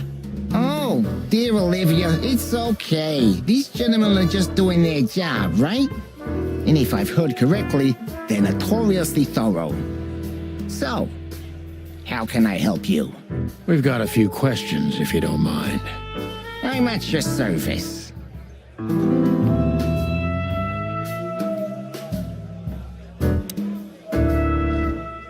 Nice bunker you got here. Well, thank you, but it's not mine. Not anymore. But I'm sure you already know that. Listen, detective. If you want to know something, please ask straight, huh? All right, Mr. Wessler, let's make this a bit more professional. I'm not as exciting as people tend to believe. I grew up in a poor family of many siblings. I'm the only one still alive, unfortunately. My career started with a shoe store, and now, here I am. I wouldn't call that an average life. Shoe store owner to mob boss. How dare you speak to Mr. Wessler like that? Leave it, Olivia, dear. It's just provocation. I'm sorry if I offended you, Mr. Wessler. Shall we talk about something else? Everybody knows Mr. Hayworth. He's an antique piece of furniture in this city, so to speak. Only a bit worn out. It's not my fault that he's so much in debt, detective, but the name of his family still rings quite loud in Clawville. Is that still worth anything? The name is just their name, of course, but the man behind the name is another matter, Mr. Featherland. You're a pragmatic rat. Thank you. Look, detective, if you want to know something, just ask. All right, Mr. Wessler.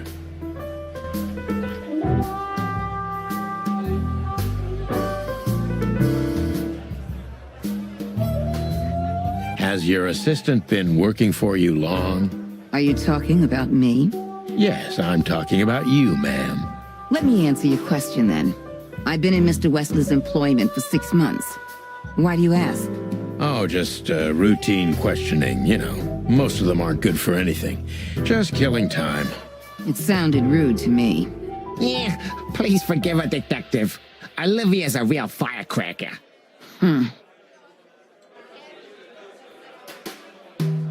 Wessler's a tricky guy. Unfortunately, I don't know enough about him, so I have to be cunning. I can't just pin him against a wall. Yet.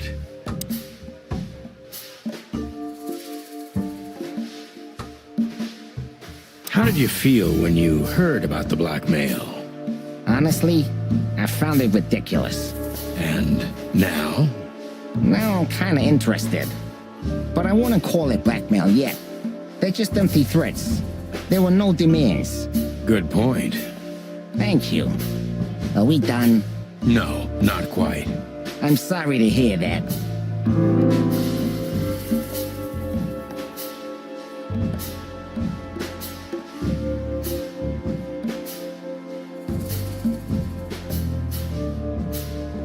Why didn't you just call the police? Huh? Why? What would have been the use of that? A few messages aren't enough for a case. You should know that. Harassment makes for a case. So do threats. Who were you trying to convince, Sonny? Huh? They would have laughed in my face. Anyway, you know, the police station. Once I set foot in there, I'm not coming out again. Your lawyers are too good for that, even. Yeah, I guess you're right, chicken.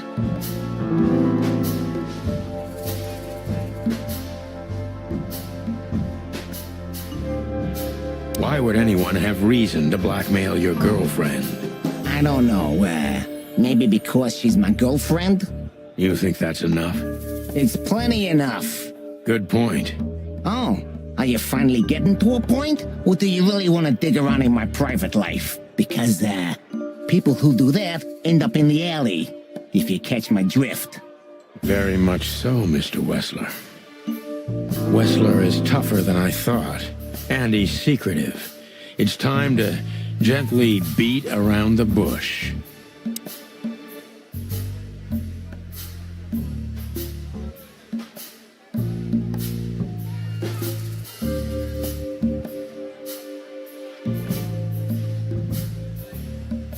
Are you and Natasha close? What do you mean exactly, chicken? Mr. Featherland, if you please. This could be important. How does she stand on the scale from sweetheart to wife? Oh, you have some nerve. Ask her that. I'm a gentleman, Mr. Featherland. Really? Maybe you can't comprehend it, but I can't ask for her hand until she offers it to me herself. How chivalrous. Get to the point, Detective. Ibn is quick-tempered, and I can use that to my advantage. I've confounded and softened him with my previous questions.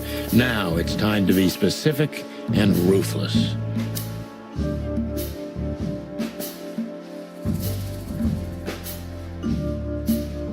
Have there been similar threats in the past? Right to the point, yeah? Yeah, I get it. But sadly, this is a dead end, my friend. No threats like these, whether you believe it or not. Well, it really seems like a dead end, so I'll just back up and try from a different angle. You do that.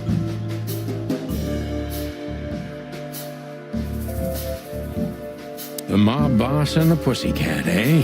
How did you even meet? Huh?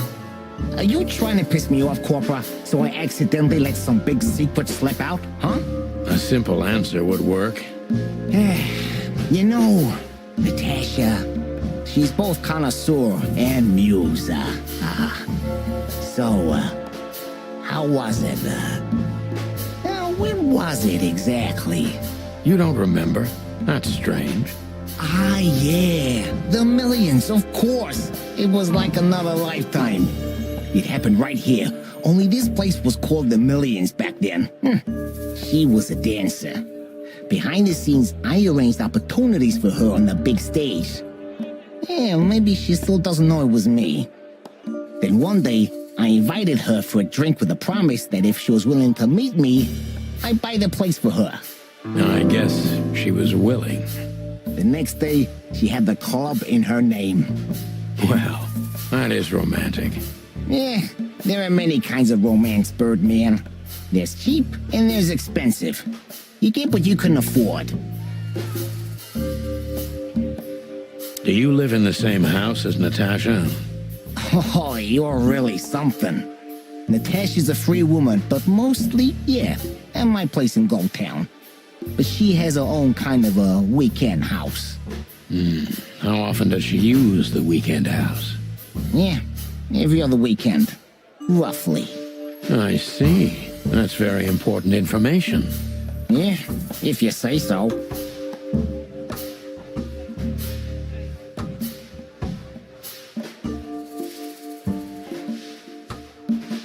Is she completely alone when she's there at the weekend? As I've told you, Natasha's a free woman, eh? She's an adult. She doesn't need an escort. Or, she didn't need one until now. Are you afraid for her? You know, a big star like her, alone in that house. I never said a black car doesn't drive by 2 or 3 times a day, but, it's just caution. I'm not a monster after all, am I? I suppose not. So Natasha feels like she's in grave danger, yet she's still going out alone. Yeah, I know what you're getting at. But I'm 100% sure of her loyalty. She's gone out very rarely since this started, and mostly in my company. Yeah, you know, I'm not sure if you do, but, in our social circles, banquets and dinners are frequent. Illegal gambling nights. You got me there. Yeah, you're right. Natasha is crazy about the roulette wheel. Always putting it all on the red, right? Yeah, you're a real rotten bastard, Sonny. Although, yeah, always on the red. Yeah, right. So, can we meet your lady? I don't see why not. But first, please, listen to her sing. She's on soon.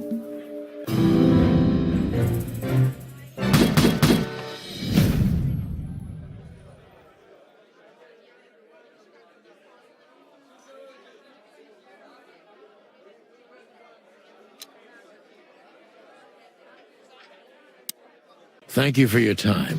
We'll be seeing you. I have no doubt about that, unfortunately. Hey, we should grab a coffee or something, Olivia. You know, for old time's sake. Pleasure to meet you, gentlemen. Goodbye. Please, take a seat. The show's gonna start soon.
say, Chloe, we're still lying in my bed, and it's dead.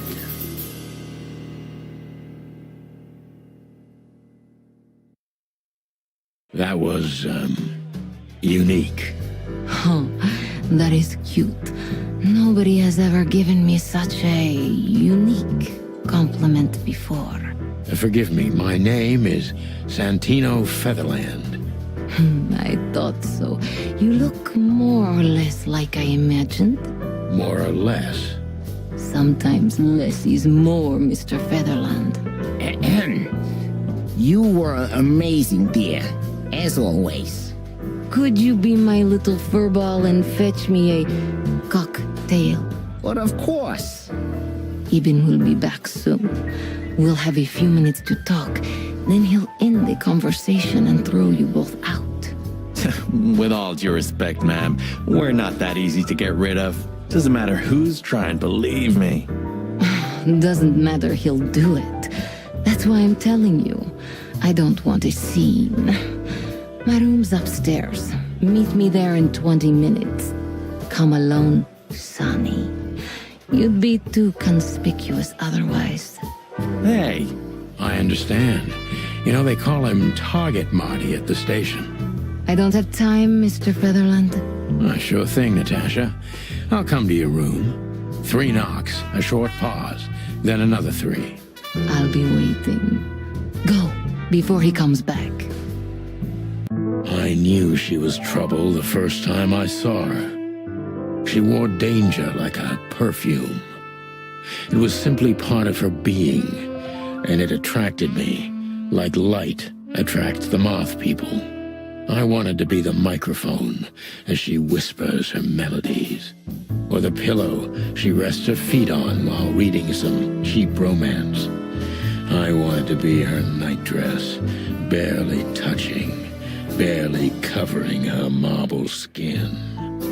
But I was a cop, and a lifetime wouldn't be enough to rid myself of what a woman like her hides under her makeup.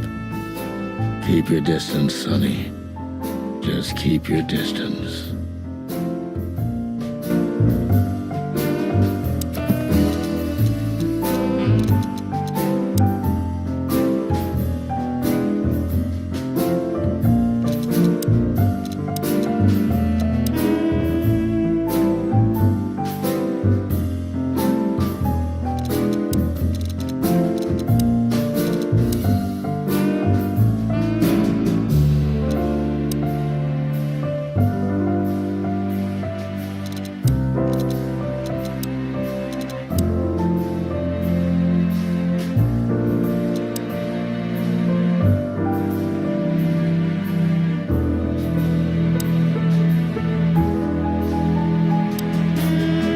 Gee, that is a, unique picture, and kind of daring.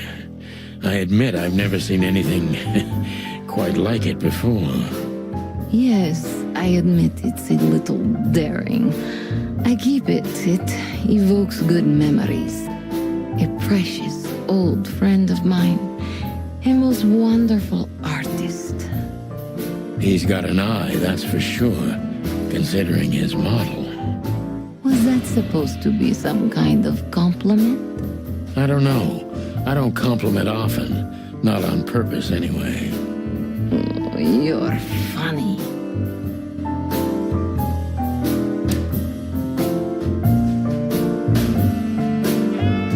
I bet you spend a lot of your time staring into the mirror. Do you even recognize yourself? Maybe you were trying to be rude, but, you know, that's a very good question. I was just trying to be rude. Oh, really? Well, then I'm sorry. Don't mention it.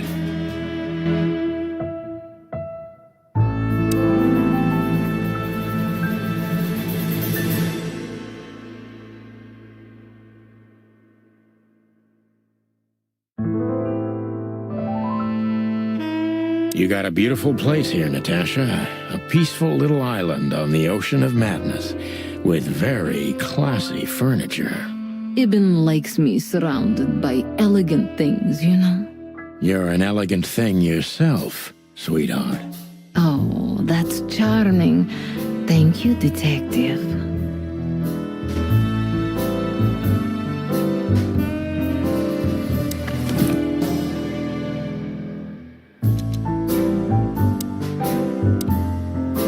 How do you like your bourbon, Mr. Featherland? In a glass. But thanks, I had a couple before I came. I feel like this may be a long night. I hope it doesn't bother you if I have one myself. I get offended if women don't drink in my company. Oh, you are a funny guy. So I've been told. Anyway, lovely room. Yes. Look, Mr. Featherland. It's sunny. Saves us a lot of time. Okay, Sonny. So, why am I here? You know, men tend to babble in my presence. It must be exhausting. It is. But you're not the type to beat around the bush. Is it too banal if I tell you it's an occupational hazard? Terribly. So can I start the unpleasant questions? I've asked you here so you can do what you do best. Really? I thought you asked because you wanted me to investigate for you. But if you'd rather be drinking... Oh, you do have a sense of humor. How reassuring. Only if I'm a bit hungover. That's usually quite common. Oh, please drop the act about being the alcoholic, heartbroken ex-cop, Sonny. It would undoubtedly suit you, but I've seen you scanning my room. From the second you set foot in here, you started working, and everything I say gets sorted in your brain. Am I right? That's a bit of an exaggeration, but yeah, it's something like that. Well then, Sonny, come at me. Well, that's something I don't hear often. With pleasure.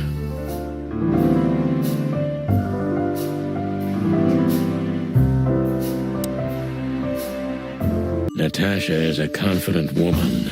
I can exploit that. But I must be careful. Every part of her oozes danger.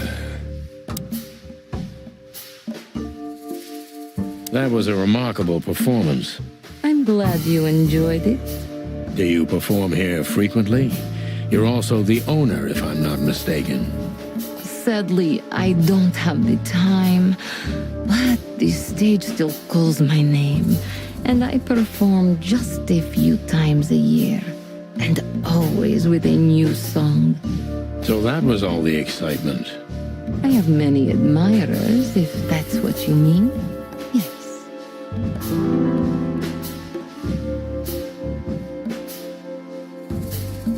The picture on the wall is quite daring. Only if you knew how old I was at the time.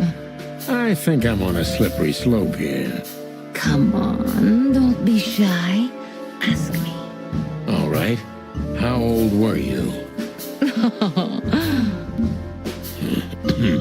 Did you really believe I'd tell you?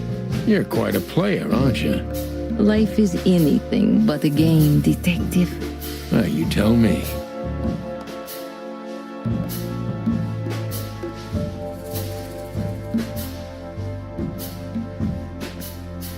Do you think one of your admirers might be behind the threats?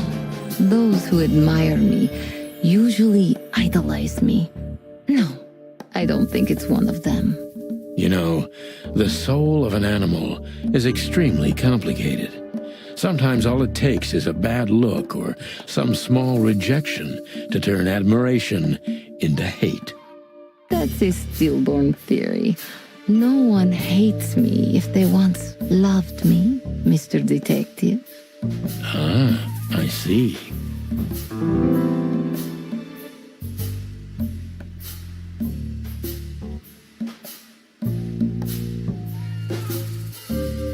Why Deborah? She's a nice girl, but why didn't you come to me? Didn't you ask her the same thing already? I did, but I like to hear it from all sides. Well, since this whole thing started, I admit I'm not too keen on leaving my home. When I do, it's only with an escort. Ibn Wessler has nothing to do with this? Ibn has everything to do with me. Almost everything. But I didn't want to upset him with this. He thinks I'm overreacting. Deep behind the diamond skin lies the truth. It doesn't matter how hard Natasha's trying to hide it. She's scared. Now I must concentrate to finally find out what I want to know. What was in those threats, exactly? The message itself is not a threat. It's just a word. But a word again and again is threatening. Exactly. So? You really don't have any idea which word could be used for a woman like me? I guess I do. Yes, I think I know what it could be. Whore. Cat got your tongue? Am I right? You heard it. I said what you were thinking. And yes, that was in the message. That was printed on the paper and painted on my wall in giant red letters. Well, thank you for your honesty.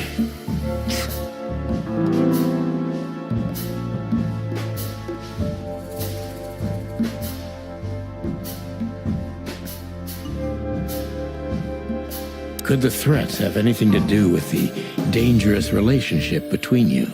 You mean I'm a cat and he's a rat? Every interracial relationship has risk, but yes, this one's more conspicuous than most. Claudeville's a very open and free city, but I guess you see more radical transgressions than I do. One of the most common causes in homicidal and predatory cases, ma'am. So, yes. Well, I don't know about that. Nobody ever questioned our relationship openly. We are what we are. And you know, if you're interested in my personal feelings, danger fills our relationship with a flavor no other can replace. It must be one interesting relationship, that's for sure. I'm not sure I can feel the same, but I can certainly understand it. Maybe one day you'll experience it, Sonny. Have you ever been with a predator before? Well... Well? That's unsteady ground, Natasha. Let's turn the questioning around, if you don't mind. As you wish, Sonny.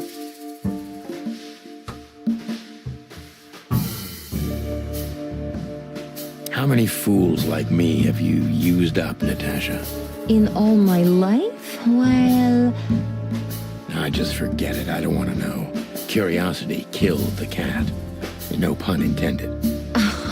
I'm just joking. You're not a fool, Sonny. I know that was supposed to be a kind of insult, but it usually rolls right off me. I can't take cockadoodling, so you can put aside the strutting stuff while you're talking to me. Fair point. Broadcast received, ma'am. Natasha is a mysterious woman, but I must gouge out at least one of her secrets. Enough games. It's time to know why I'm here.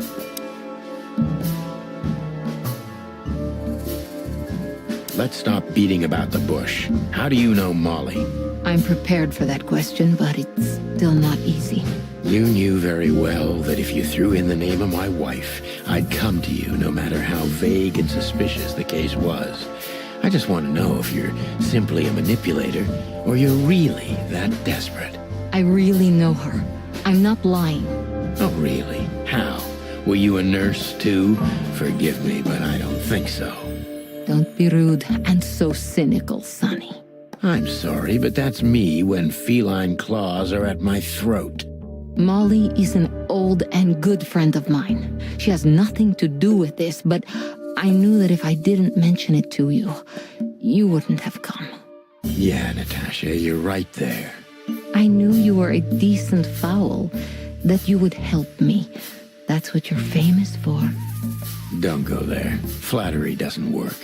Look, forgive me. I shouldn't have brought your wife into this. You're right, you shouldn't have. But to be honest, I don't think she's my wife anymore. On paper she is, but I haven't seen her in years. I'm sorry, I didn't know. Really?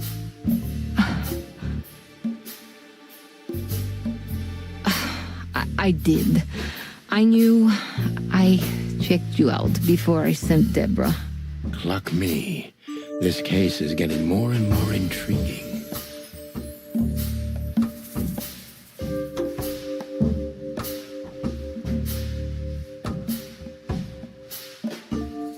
You played me from the start, didn't you?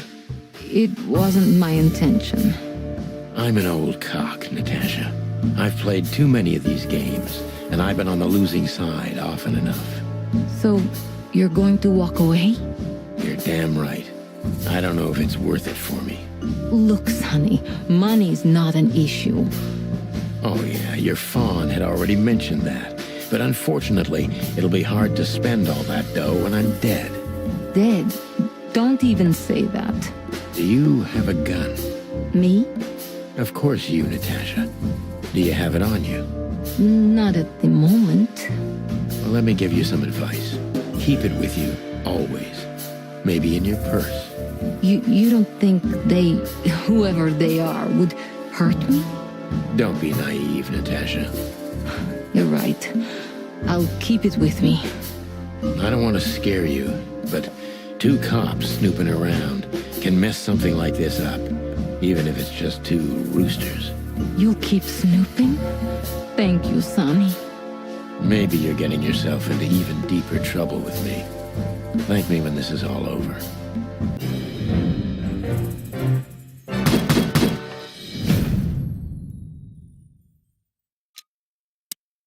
Just one more thing, Sonny. Natasha? Please, come to 37 Rochester Street in Flower Town tonight. I'd like to show you something that could be of a great help in your investigation. I was afraid this was coming. Why there? Why not here and now? It's something I keep hidden there. I won't take the risk of Ibn or one of his men seeing it. Isn't Ibn too dangerous to keep secrets from? Sonny, a woman is naked without her secrets. I knew you would understand. Oh yeah, I understand everything. So, when do we meet? The night is almost over. I'll be there in an hour. Don't be early, and don't be too late. Look, Natasha, you know... Please, this is very important to me. Sure, I get it. I'll be there. Thank you. Until later, Natasha. Goodbye, Sonny.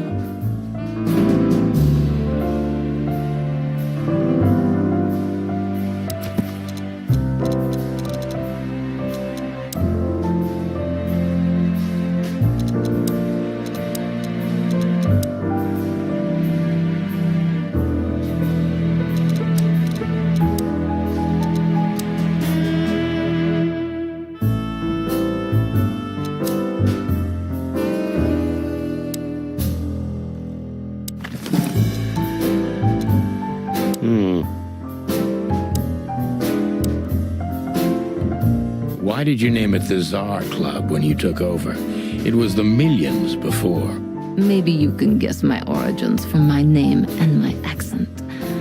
I come from the eastern Tsardom of Slavonia. We are quite respectful of our leaders. Do you feel that's not the case here in Claudeville? Here? No. Absolutely not, Mr. Featherland. Many here don't even know the name of their king. To them, he's only the Fox King. It's quite disrespectful and rude. There's some truth to that. Where I'm from, we choose our leaders ourselves. And whatever they do later, we proudly stand by our decision. So that's why the name, in respect to your country. Don't take me for so sentimental. It's only partly the reason. We lived there until I was 14. Then we had to flee. It doesn't matter why. In the end, I was the only one who made it to Claudeville. So the name isn't because of nostalgia or respect, more like a reminder. So, why Deborah? I could not seek you out in person. It was risky even to send Debbie. It's too late now. Mr. Wessler is aware of my little investigation. I'm sorry I got her mixed up in this. She's a lovely girl. She looked like one. May I be brash? It's New Year's Eve. Everything goes tonight. Ibn, do you love him? In my own way, yes, I do. Whatever that means. You can't understand this, Sonny. There are women who can't actually love. Not like they're supposed to. But that doesn't mean they don't love however they can. That's not a real answer, is it? If you only accept yes or no, then yes, I love him.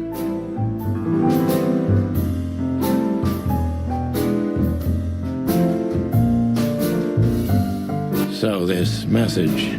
I'm sorry I had to upset you, Sonny, but if I didn't take that step, would we be talking here right now? Well, probably I'd be dead drunk and counting sheepmen in my dreams. I'm good for you, you see? Yeah, you're a real angel. Why just me? What's wrong with my partner? Nothing in the world. I just like to be discreet. I wanted to talk to you in private because of Molly. Thank you for your discretion. It means a lot. Don't mention it. So, who's this Olivia bird? I know well what you're curious about. You want to know if she's sleeping with Ibn. The thought may have crossed my mind. You men. But guess what? Maybe she does. You don't care? As long as he loves me, I don't. Well, that's your business. What do you know about her? She's not the one threatening me. You can be sure of that. I know that was your next thought. The lovesick assistant is jealous of the boss's girlfriend and wants to flick her out of the picture. It would even stand up, but Olivia doesn't have feelings. If she let Ibn sleep with her, it's because she does what he says, nothing more. That was so honest and raw, I'm inclined to believe it.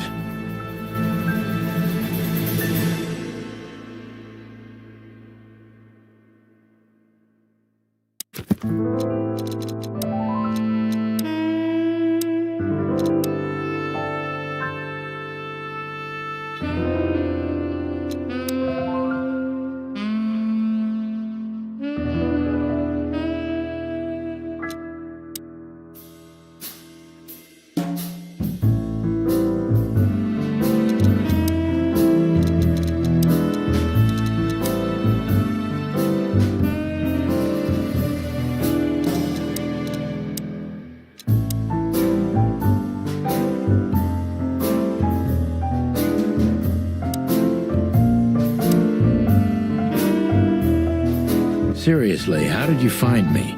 Not even my boss knows where I live. Although I didn't include Ibn in my little private mission, some of his resources were still available to me. Yeah, let me guess. There's someone at the station working for him. Someone?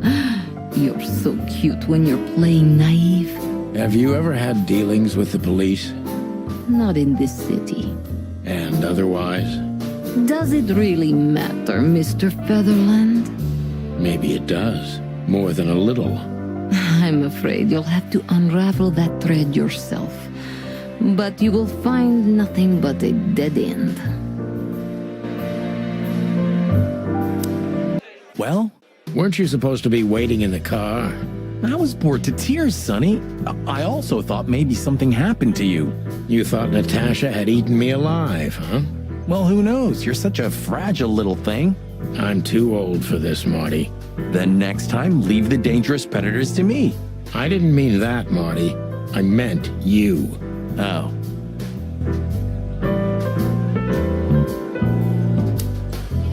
So, have you talked to Natasha? In fact, yes. She was, kind of mysterious. I bet she was.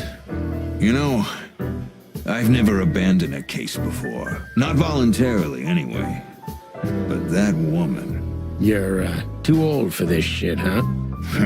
As you say, pal. That's exactly how I felt, too. Before you leave, take this and examine it closely. What is it? The reason I've decided all of this is not worth it for me. Wow, that sounds encouraging. Take care of yourselves, guys. This case, maybe it goes deeper than you'd think. Oh, that makes my feathers stand on end. Ah, old croakers. You're safe while I'm here. Okay, I didn't say anything.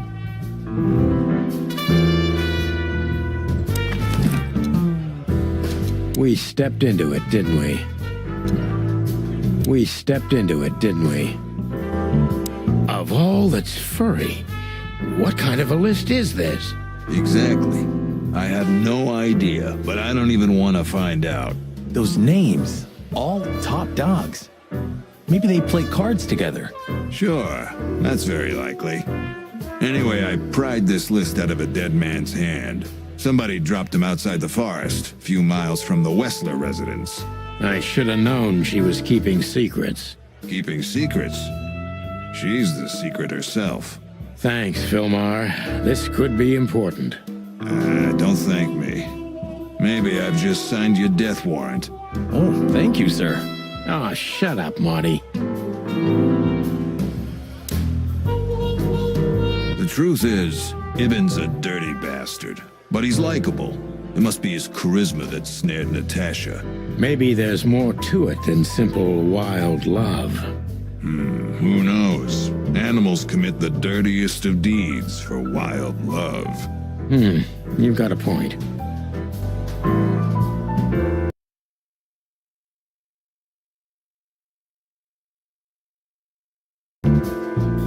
We stepped into it, didn't we? That's an understatement. All of these names belong to the upper crust. Yeah, I noticed. It's only some sex cult, if you're lucky. Don't even go there, Marty. Yeah, all right.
Wonderful girl.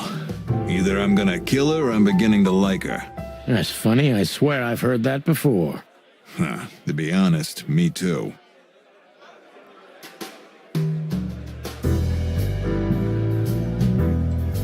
So, Natasha invited us to her weekend house. That's either very good news or very bad news. 50%. That's not that bad, is it? That's an admirable attitude. Attitude, yeah, he's got that. Most of the time, I think that's all he's got. Hey. Who is this woman anyway? She's like Ibn's shadow. Nobody knows anything about her. I don't know if she has anything to do with the case, but it's worth keeping an eye on her anyway. More women, more trouble. You already fantasizing. Even the sight of young women make me tired. Anyway, most people say she's the rat's lover too. But next to Natasha, I doubt he'd want her. Anyway, pussycat would have already torn her to shreds. Could be.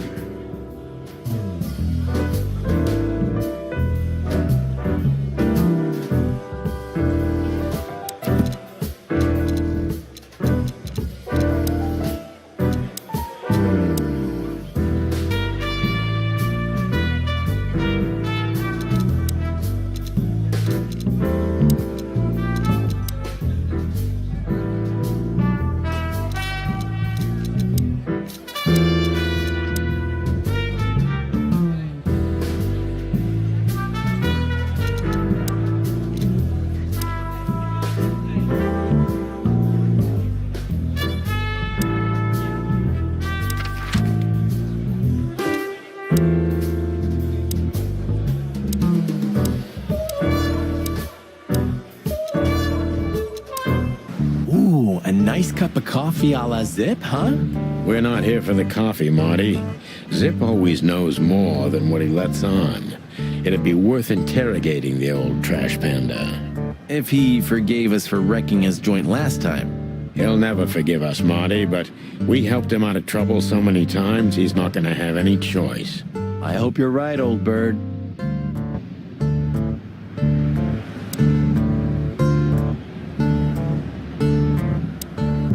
Ah, jeez, boys. Out of 2,000 joints in the city, had to end up here, huh? Hello to you too, Zip. How's it hanging? I had no problems, until now. Ah, don't be such a drama queen. We just want to ask you a couple of questions, then we're out of here. And we won't even trash your place this time. What do you say? I say let's get it over with very, very quickly, chickens. Relax, pal. We'll be as fast as a hummingbird. I'm not your pal, and you're as far from a hummingbird as I'm from a polar bear. Oh, come on, Zip. Don't be so hard on yourself.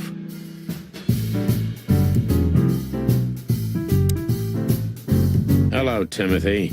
Scribblers don't celebrate New Year's. Hello, boys. What a pleasure to see you. Answering your question, no, not really. Not me, anyway. I'm always where the story is. Mm-hmm. And where's the story now? I can't see it anywhere. It just stepped through the door, pal. Oh, you mean us? Well, I think I'll have to disappoint you. The chicken police are back together? I can't let that go without an ink stain, am I right? No, Timmy, you can. We're not working. We're just having a little fun, that's all. I'm not buying that, boys. You'll have to, Tim. We'll see about that.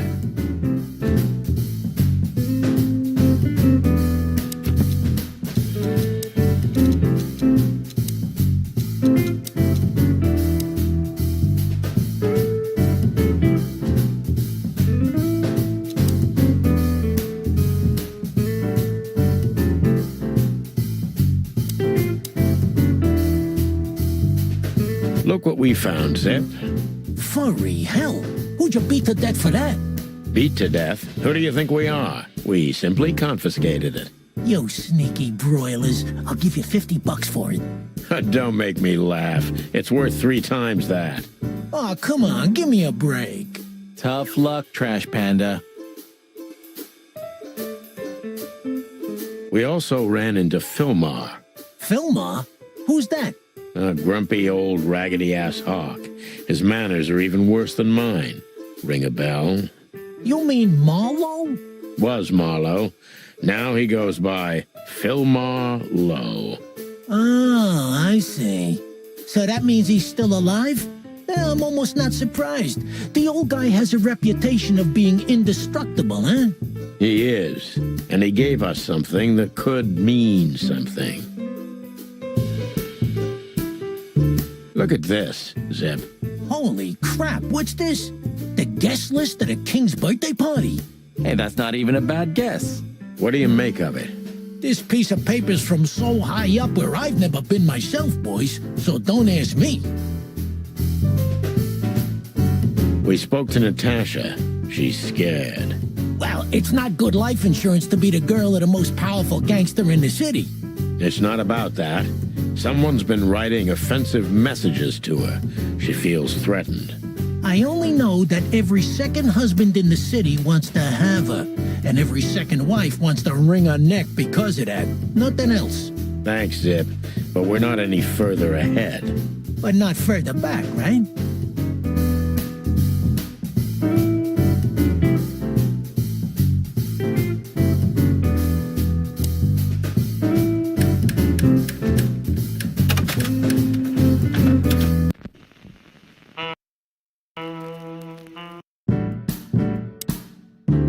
So, out with it. Stop winding me up. I'm almost consumed by all this excitement. We've just come from the Tsar Club, Zip.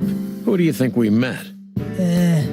If I can guess one, I'd say, was it His Majesty Hobart Ibn Wessler, the rat prime himself? Bet on, pal. What a surprise. So, what do you want to know? Just because I don't know anything. Of course you don't. Just a couple questions. Go on, boys. Hurry up, will you?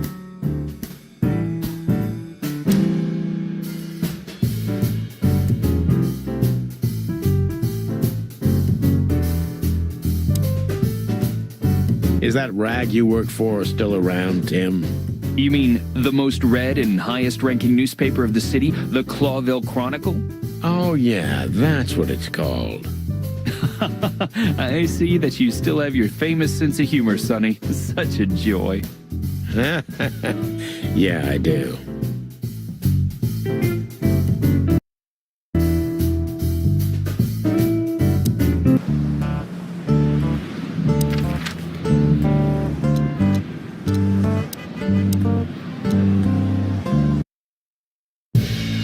Well, if there's one thing I'd learned during 20 years of detective work, it's that if someone wants to meet you at a remote location at night, you should bring an army for backup. One time, me and Marty were stupid enough to underestimate a situation like that, and we never really recovered. And yet, here we were again, about to step alone into something hauntingly familiar. Only one tactic remained, as the old dogs say. Balls to the wall.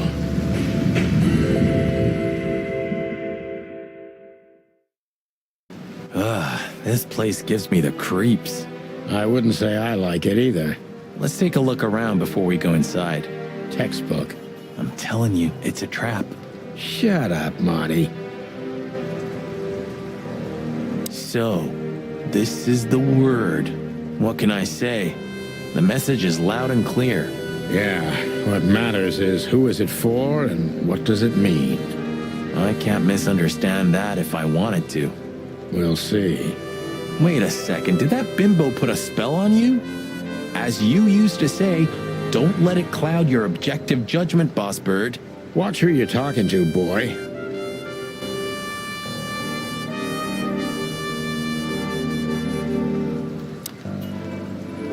Damn.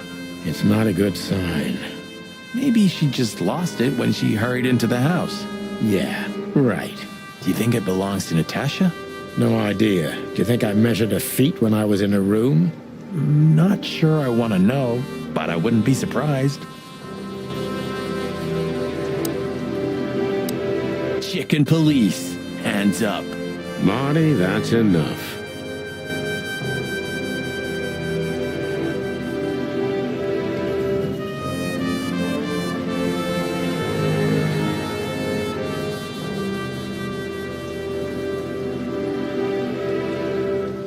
Marty, before we enter, did you bring Big Bertha? Of course. She's in the trunk. It's time to get Her Majesty out. That's what I like to hear. Let's go. Hello, my beauty. Just don't point it at me. Aw, scared? Take it easy. I swore I'm not gonna shoot you again. Very gallant of you, partner. What, are you still pissed at me? I'm happy to remind you why you got shot the first time. I get it. Just shut the fuck up already.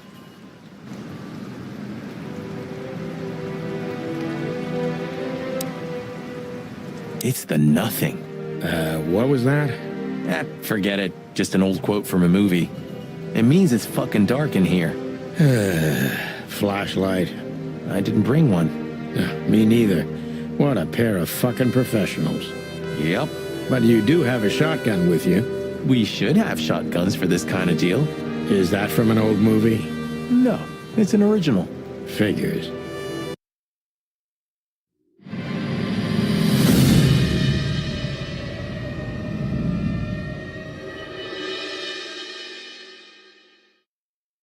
She was lying on the floor as if she was sleeping. She looked peaceful, almost. The large pool of blood ruined the picture. Poor, delicate Deborah. Maybe you were too pure and innocent for this city, but in the end, its filth pulled you under. You know, no animal can swim in high heels. Wild gods. Fuck even. Yeah, it's her. Deborah. The girl who came to my office. I figured. But what the hell happened? Was it Natasha? Is this what you wanted us to see? No. I mean, I don't think so, Marty. She seemed very attached to the girl, and I believed her. Furthermore, she has no motive to kill her. Natasha meant some object. Something maybe the killer wanted, too. And the poor girl was trying to protect it. Did she seem that kind of girl? She risked a lot simply by coming to see me. She would have done it for her mistress. Why is she naked? Was it sexual? I mean, there's no sign of struggle. She seems untouched. Maybe she knew her assailant. Was it a lover? This looks premeditated. So far, the messages have appeared in weird places, but this is a new level. It's no longer just about empty threats. Well, maybe Natasha's on her way here right now. Or she was already here and something happened to her, too. Kidnapped, or worse. Those are possibilities, but we can't wait. We don't have time for guessing. Search the house. Search everything. The room's not trashed. Whoever did this wasn't looking for the same thing we are. Or they knew exactly where to find it. Wait, what are we looking for exactly? I have no idea, but it's something important. Things like that have a way of getting noticed when you come across them. Amen to that.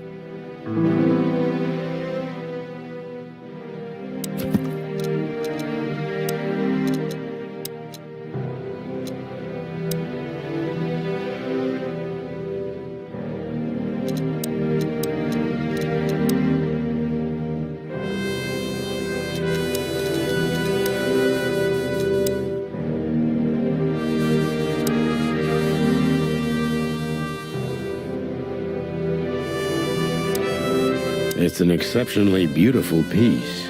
What does it depict, I wonder? I have no idea, Sonny. It's so art, I'm scared to have an opinion.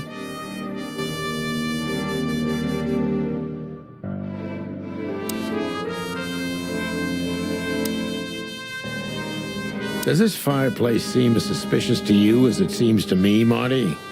It looks like it's never been used. And the place has radiators in every room, meaning there's central heating. Then why the fireplace? For decoration?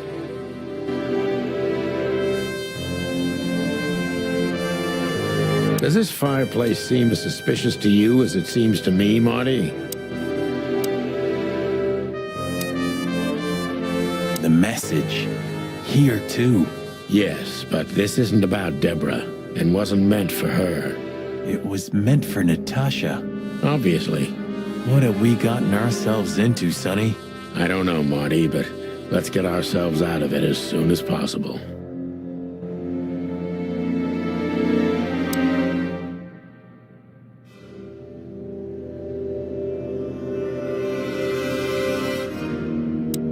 We should call the department. Anonymously, of course. Do you still remember the number? I haven't called my own workplace in years. Cretin. Of course I remember. 555-111. Is it? Since when?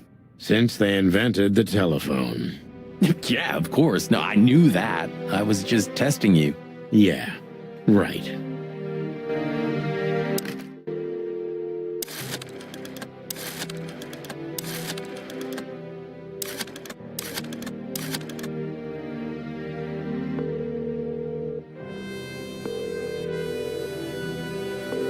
Claudeville PD, how can I help you? I found a corpse. A woman. She's dead. Cold. The address is Rochester Street, 37, Flowerville. Please, would you repeat that? Rochester Street, 37. Write it down and hurry up for the sake of the wild ones. Hurry! Hurry! Like a pro. Yep, like I've done it before. Oh, yeah. I almost forgot. How can you forget a case like that? How many times have you seen a three-headed monkey in your life? I have a memory of a chicken, you know? That's for sure. Now let's get the hell out of here.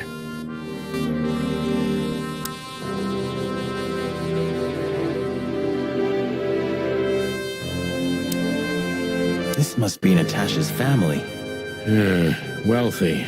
Do you think she's from the Stavonian Tsar's family?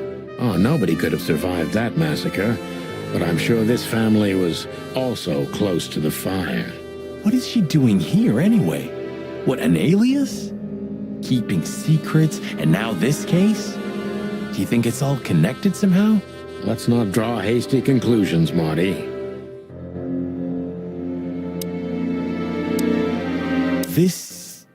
What is this exactly? A human. Mythical creature. Quite the cult in Nvidia. The whole country's full of these statues. Does it mean anything? They say humans are the keepers of secrets and the messengers of chaos and destruction. You don't think... Let's take a closer look. Damn, just like in the adventure books. Rich animals are all insane. You have a point. You can't be serious. Is this some kind of... Yeah, it's a riddle, Marty. But it doesn't make any sense. Why use something as simple as this when a 4-digit number is almost impossible? An idle whim, or the riddle has a meaning? Maybe. 4 animals into 4 places. What does it represent? Think, Marty. Where did we see 4 animals holding something in their hands?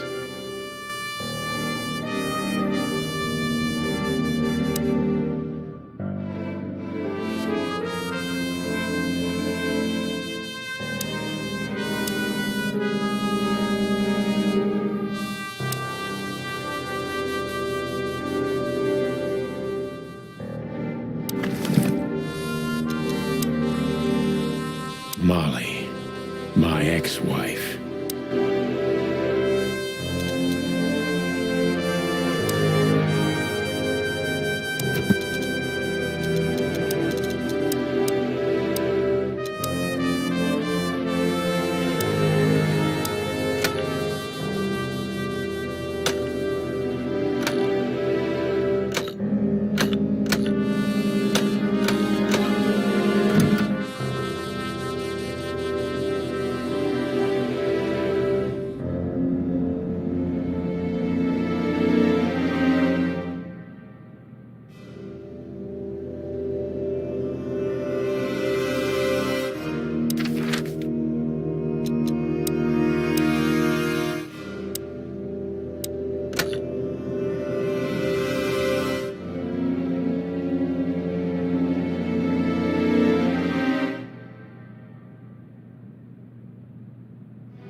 Nice.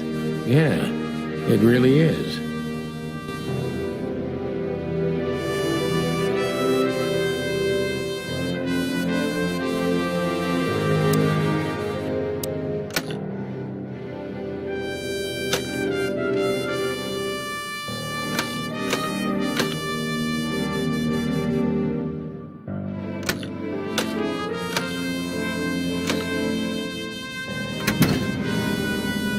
Hello there. What could this be? Maybe a piece of a painting. And there's some kind of squiggle on it. The signature of the painter? Yeah, I can't make it out.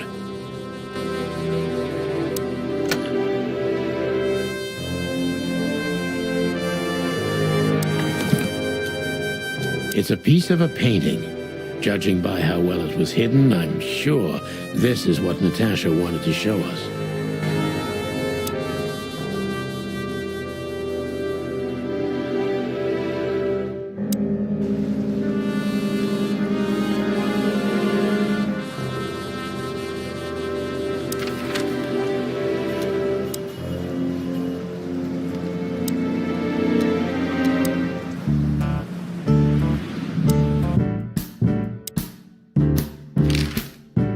What's up, Zip?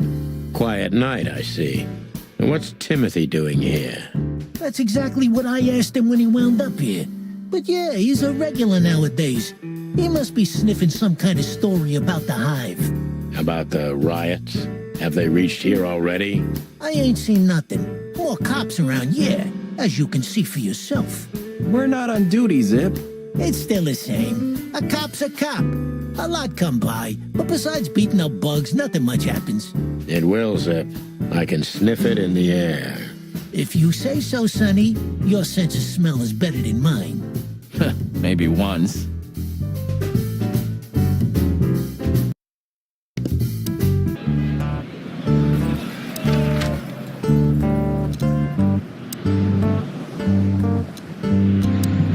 I don't know, Sonny. What exactly are we doing here? Let's hope we can learn something about Natasha and Ibn by sniffing around before we visit that weekend house in Flowerville. Learn something? From Phyllis and Roy's? Well, I wasn't exactly thinking about them. Yeah, figures.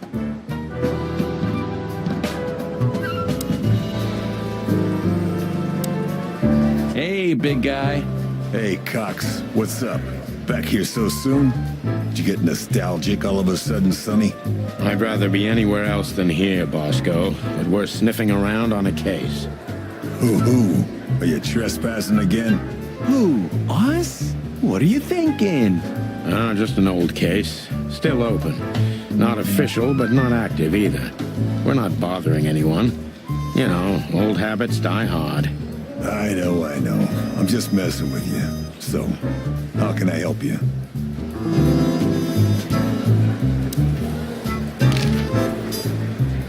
You still remember Philmar? Do you mean Philip? Of course I remember. He's got quite the reputation with that Philmar alias. We just met him. Small world, huh? Do you know what he's up to these days? Yeah, as far as I know, he's investigating petty blackmail cases and sneaking after poor bastards cheating on their wives. Anything else? Did he get mixed up in something that stirred up a storm recently? Yeah, I don't know about that. We haven't seen him at the PD for a while. He's usually a frequent visitor. Why? Did he run into some fishy business again? Possible, Bosco. But I'm not sure he'd want to make the same mistake. Wise decision.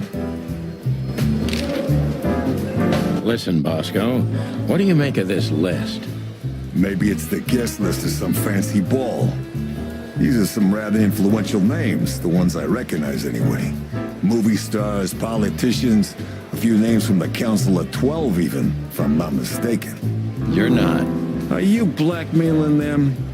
Because if you are, I'll gladly accept a nice big juicy bone in exchange for my silence. Stop screwing around, Bosco. It has nothing to do with our case. Which is what, exactly? We're still not gonna tell you. Listen, Bosco, what have you heard about that singer, Natasha Katsenko? You mean that little bimbo fooling around with Ibn Wessler? They say she's the jackpot, but I've never been into cats, you know. You couldn't be more racist if you tried, Bosco. Don't misunderstand me. I don't have a problem with cats at all. I'm simply allergic to them. I can't stand being around them. I don't even take cases with cats. Good for you. I should have used that excuse myself. Why? Is your investigation related to her? What? No, of course not. We just came from her show. That's why I asked. And what's she like? Well, I guess your cat allergy would go away for the rest of your life if you met her. Really? Maybe I'll have a go and see for myself one day. The boss? He's not in a good mood. Malloy got so drunk he pissed himself. And we just put the cherry on top, huh? Mostly you, Sonny. No offense. None taken. I'm used to it. Everything rolls right off my feathers.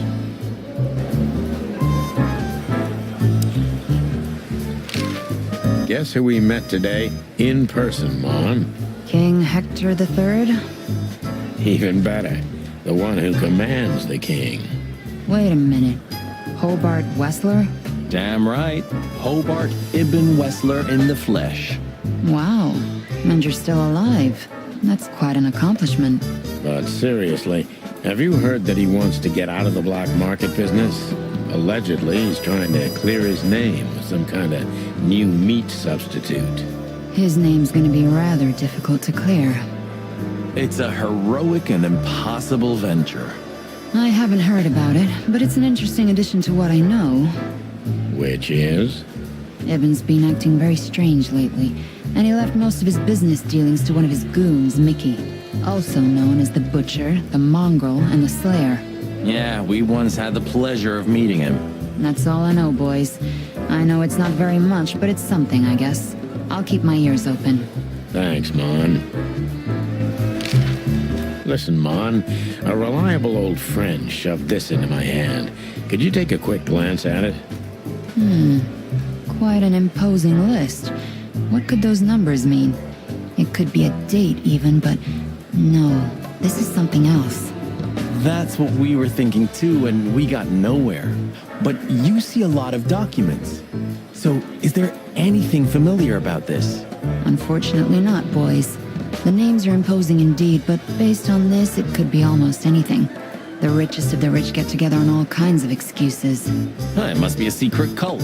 It could be, of course, but also anything else. I'm sorry I couldn't help you more. Ah, don't mention it, Mon.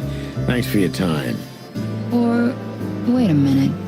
There is something. Oh, stop teasing us, Mon. I'm sure you've noticed that all the names in the list are men, right? Yeah, of course we noticed. Thanks for the observation, Monica. Don't mention it. I'm just a receptionist. We saw a pretty good show at the Czar Club tonight. Good for you, I guess. Natasha? Natasha. She performed a new song. She also sang about why she called us there. Or rather, me. And? That's confidential, Dollface. Anyway, I can't help wondering about that woman. Her past is a mystery, and I couldn't draw much out of her in person either. Women like her always have something to hide, Sonny. I think that's exactly what makes men fall head over heels for them. I know another broad who's all mysterious. Oh yeah? What's her name? I'll look her up if we have a file on her. Marty, shut up. Oh, you mean me, right? All mysterious, full of secrets, and grace. I didn't even hear that, Marty. Do we have a file on a woman called Olivia Blackwig? She's currently working as Ibn Wessler's assistant. We don't have a file on her, but there are a few Blackwigs that could be related to her. Mountain goat, crow, or caiman? Crow, around 30 to 35. A very pretty socialite. Maybe we have a catch then. Theodore Blackwig was a rather influential banker until he went bankrupt. He died a few years back, but his daughter could have ended up in the same social circles as Ibn. And since they lost their money, she took a job as his assistant. Yeah, it would fit the picture. But it's a big city, Sonny. There are maybe more than one Crow family with a Blackwig name living here. Thanks, Mon. I'm glad I could help, boys, as always. If it doesn't take a lot of my time, that is. We know. We're not even here anymore.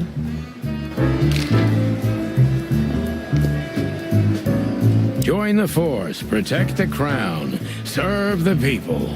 Get bribed, get beaten by a hooker, get fat.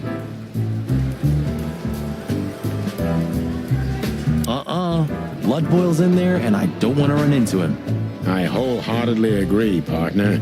Let's avoid the whole office section as much as possible. Officer Barkman, unwavering cop, and a slavering beast. Miss Jardine, one of the 7 female officers of the Claudeville PD. Did you ever notice how much bigger the lion and the fox are than the other animals? You know, maybe all animals are equal, but some animals are more equal than others. Huh.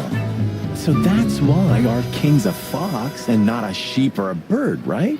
It's maybe a little late, but you're starting to get it, Detective.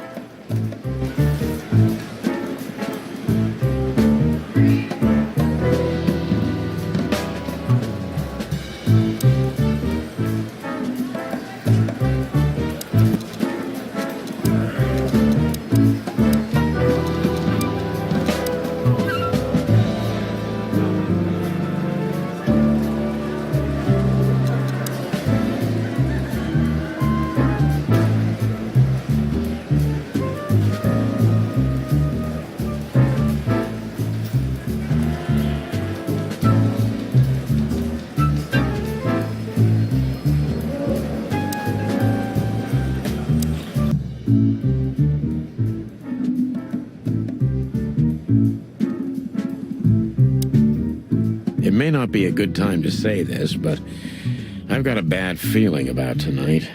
You could have told me about that sooner, Sonny. You can still turn back. Stay here and keep wasting ammo. Like hell. Whatever insane shit's waiting for us, it's way better than dying of boredom. Well, I'm sure we won't be bored. I hope not.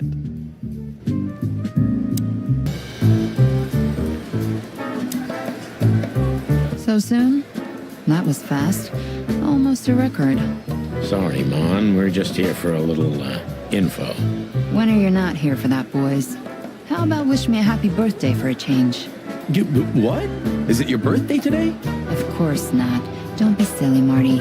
You know exactly when it is. We've talked about it a dozen times. Yeah, of course I know. Yeah. So, could you help us with this and that? Of course, boys, but be quick about it. I'm in over my head with paperwork and blood boils breathing down my neck. We'll be quick like a hurricane.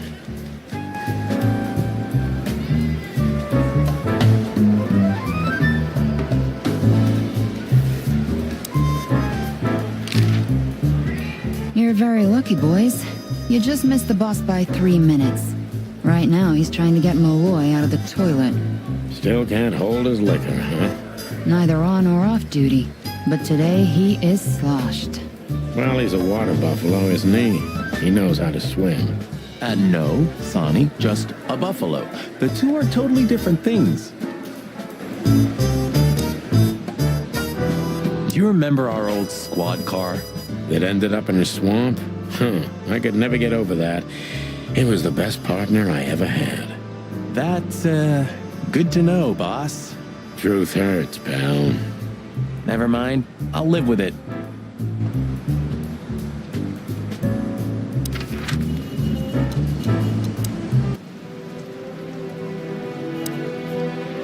Stop staring at it. You're freaking me out. Okay. I just like shoes. Furry hell, Marty. I don't want to know. You wrote that down? It burned into my mind.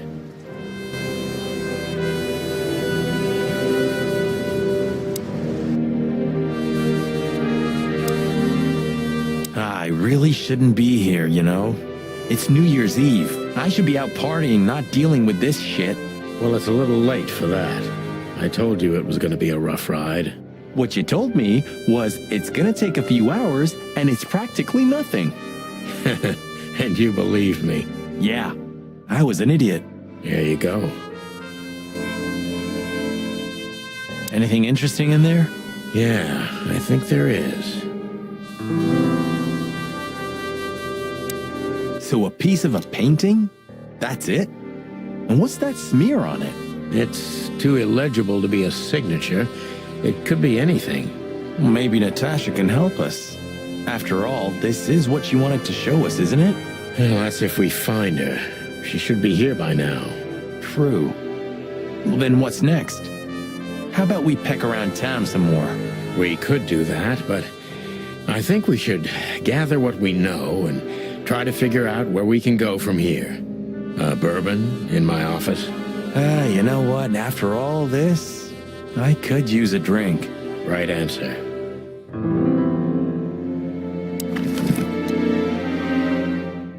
SN. Could be the initials of a person, a place, a company, or a club. Too many possibilities. But we must find out where it's from.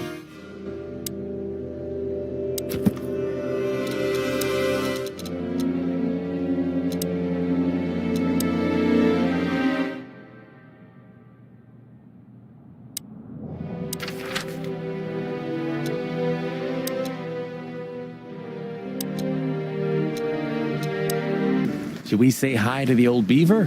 Sure. Mullen is an old friend, so he certainly deserves a hello. And we do need information. Few people know as much about Claudeville as the old wood chomper. An encyclopedia in the flesh. Yeah, he always has something. Mullen's car. Ancient, but kind of beautiful. Like the old beaver himself. Some things are indestructible, right? Yeah. Mullen's kiosk's been here since I was a little chick. My old man used to drive here from the other side of town for his daily papers. Yeah, many still do. He certainly is something.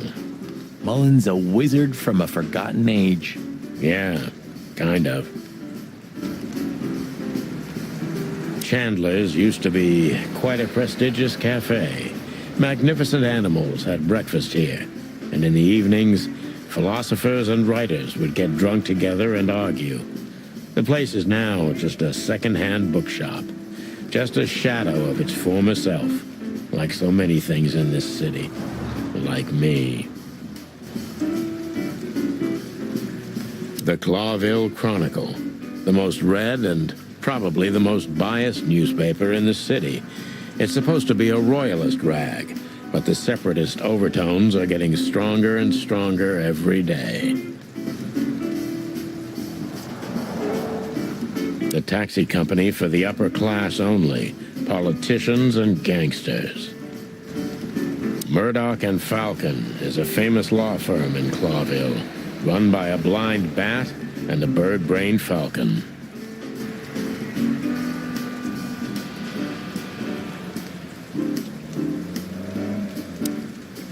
Hey, Hercule. What's up, old friend? Hello, me lads. It's good to see you. What are you doing around here where you never see a cat go by? We're working, Uncle Mullen, just like you. But I'm afraid we're also walking a little bit outside the law. But it's New Year's Eve. Couldn't it wait a bit? Whatever the case is, it can't be that serious. I'm afraid it is. Maybe you can help us with a few things. After all, you know everyone in the city. What a compliment. But of course I'll help if I can. I know you ever since you appeared in the city. Young, fresh, full of ambition. And little Marty had been just a chick when he was already coming here every day with his daddy, eh? You're like me sons, so you are. Oh, thanks, Uncle Mullen.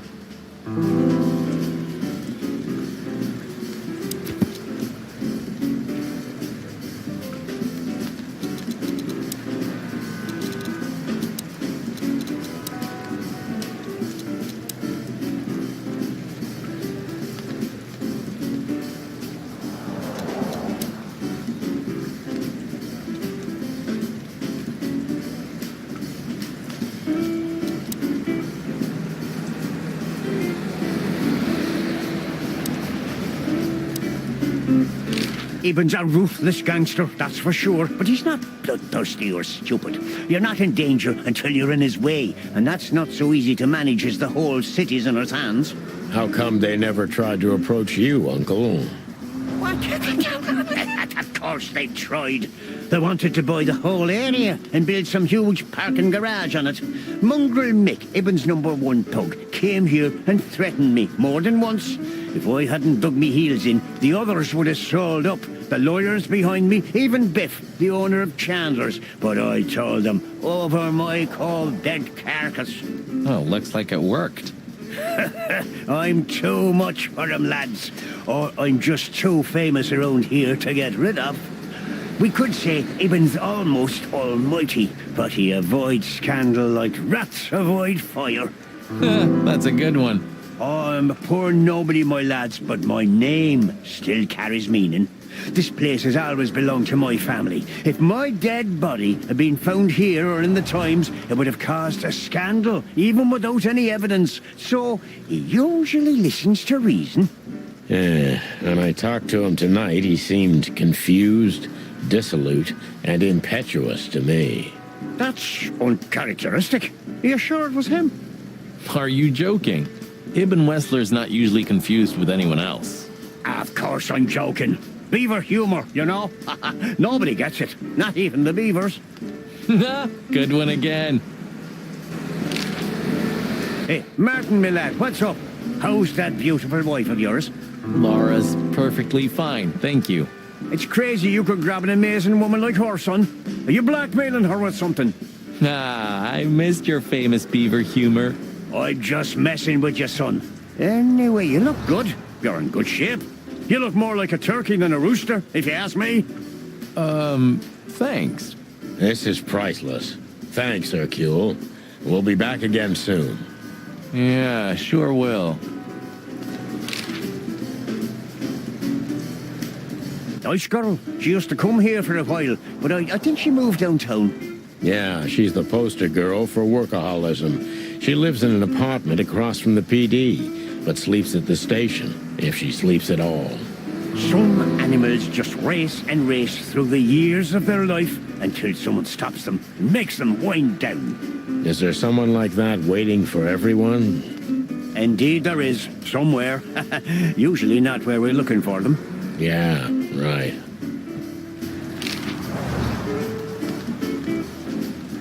How's Desiree? What about her?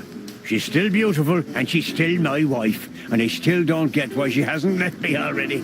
Because she's too much like you stubborn old dam builder. You see, you're right about that, sonny boy. And, the cubs? Cubs? More like jumbo cubs. Johnson's a hotshot lawyer in Galadia, and Timmy also left Claudeville to try his luck in Grassmore. But who could blame them? Good move. Ah, yeah, but they visit me often, though. They're good kids. I know, pal. They're from a good litter.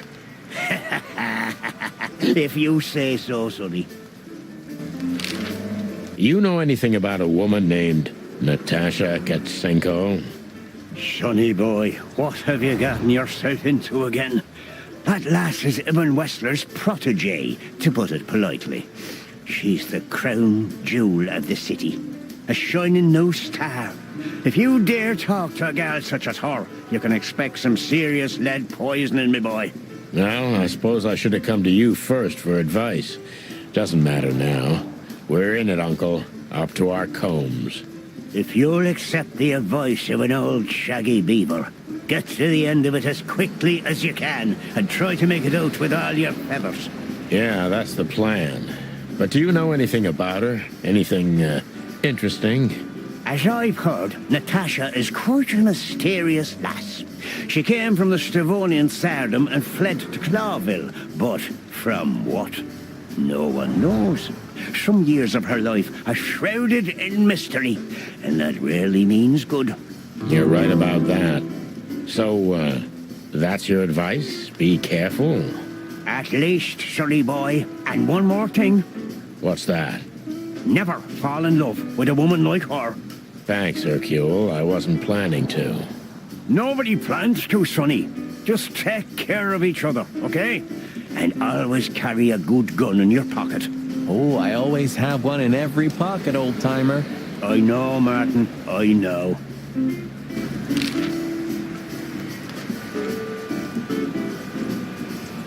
What's up, old man? Is everything all right?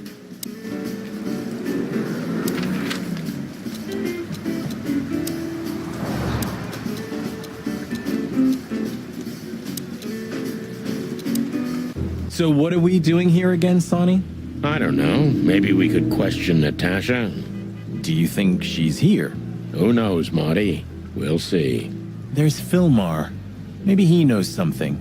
Yeah, maybe he's not drunk as a skunk. Stop projecting onto others, old chicken. Ah, shut the clock up, Marty. No, I'm sorry I hurt your precious feelings, Boss Bird.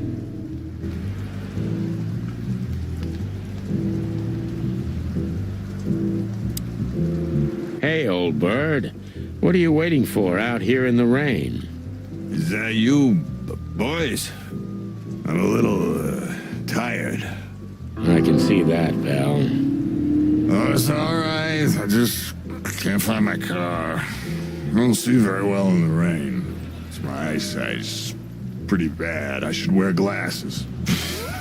Imagine that. A hawk wearing glasses. Yeah, it's funny. There ain't nothing funny about it, Snowflake. Whoa, all right. Sorry. Have you seen Natasha or Ibn since we left? Ibn? He scuppered off a long time ago. Natasha, I haven't seen her. Thanks anyway, pal. Good luck with finding your car. You want some help? Could it be that I didn't come here by car? What do you think, Sonny? Old friend? Well, I wouldn't know that, Phil, but you take care, all right? You're telling me? Oh, that's funny.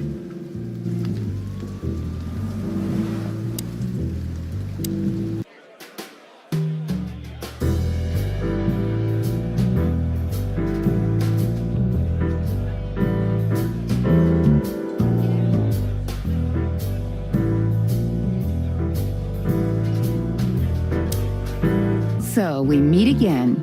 How unpleasant. I'm sorry, Olivia. We won't keep you long. Perhaps you could tell us if you've seen Natasha. She hired you and you already lost sight of her? That's unfortunate. We should have met her, but she didn't show up. Should we be worried? Are you asking me that? I haven't seen her since she was on stage. Not like I was paying any attention to her or anything. Thanks, sweetheart. We won't bother you anymore. Thanks, Olivia. Don't mention it.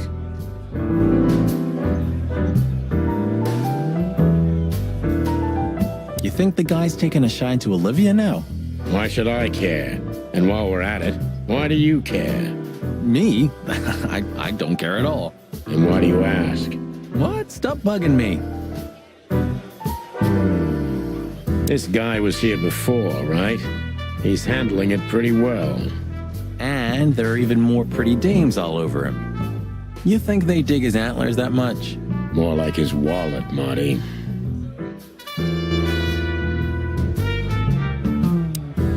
Hello again, Bojack. Please don't call me that, sir. You're right. I'm sorry. What's your name again? Well, if you really must know, I'm Lance, sir. Okay, Lance. Listen, it's very important.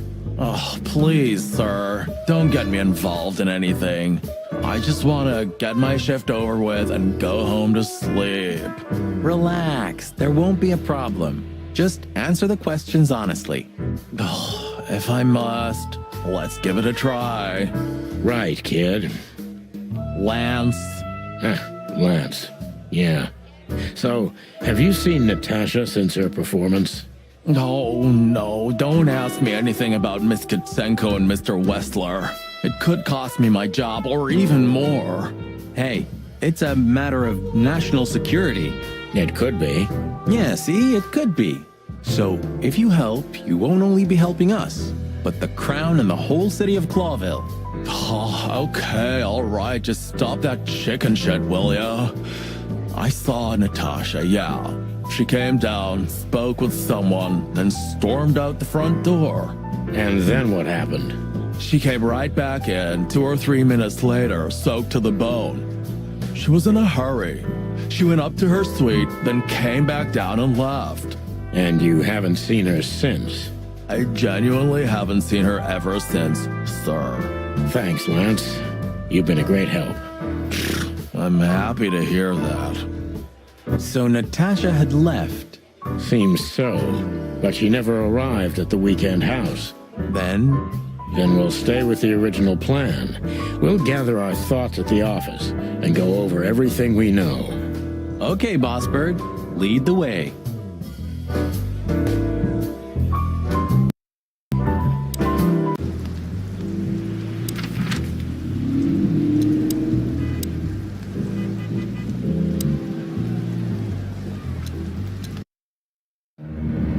We had no choice but to continue the investigation where it started.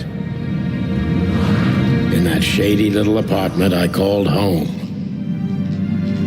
The only lead was the list Fillmore gave us, with all those imposing names on it. But what could it mean? And why did Natasha keep it secret from us? But most importantly, what did all this have to do with Deborah's death? The trail started to get cold, and so did the air outside. There was something unsettling in the black clouds, hiding all the stars. I prayed that they didn't bring an early snowfall. The night was already painful enough.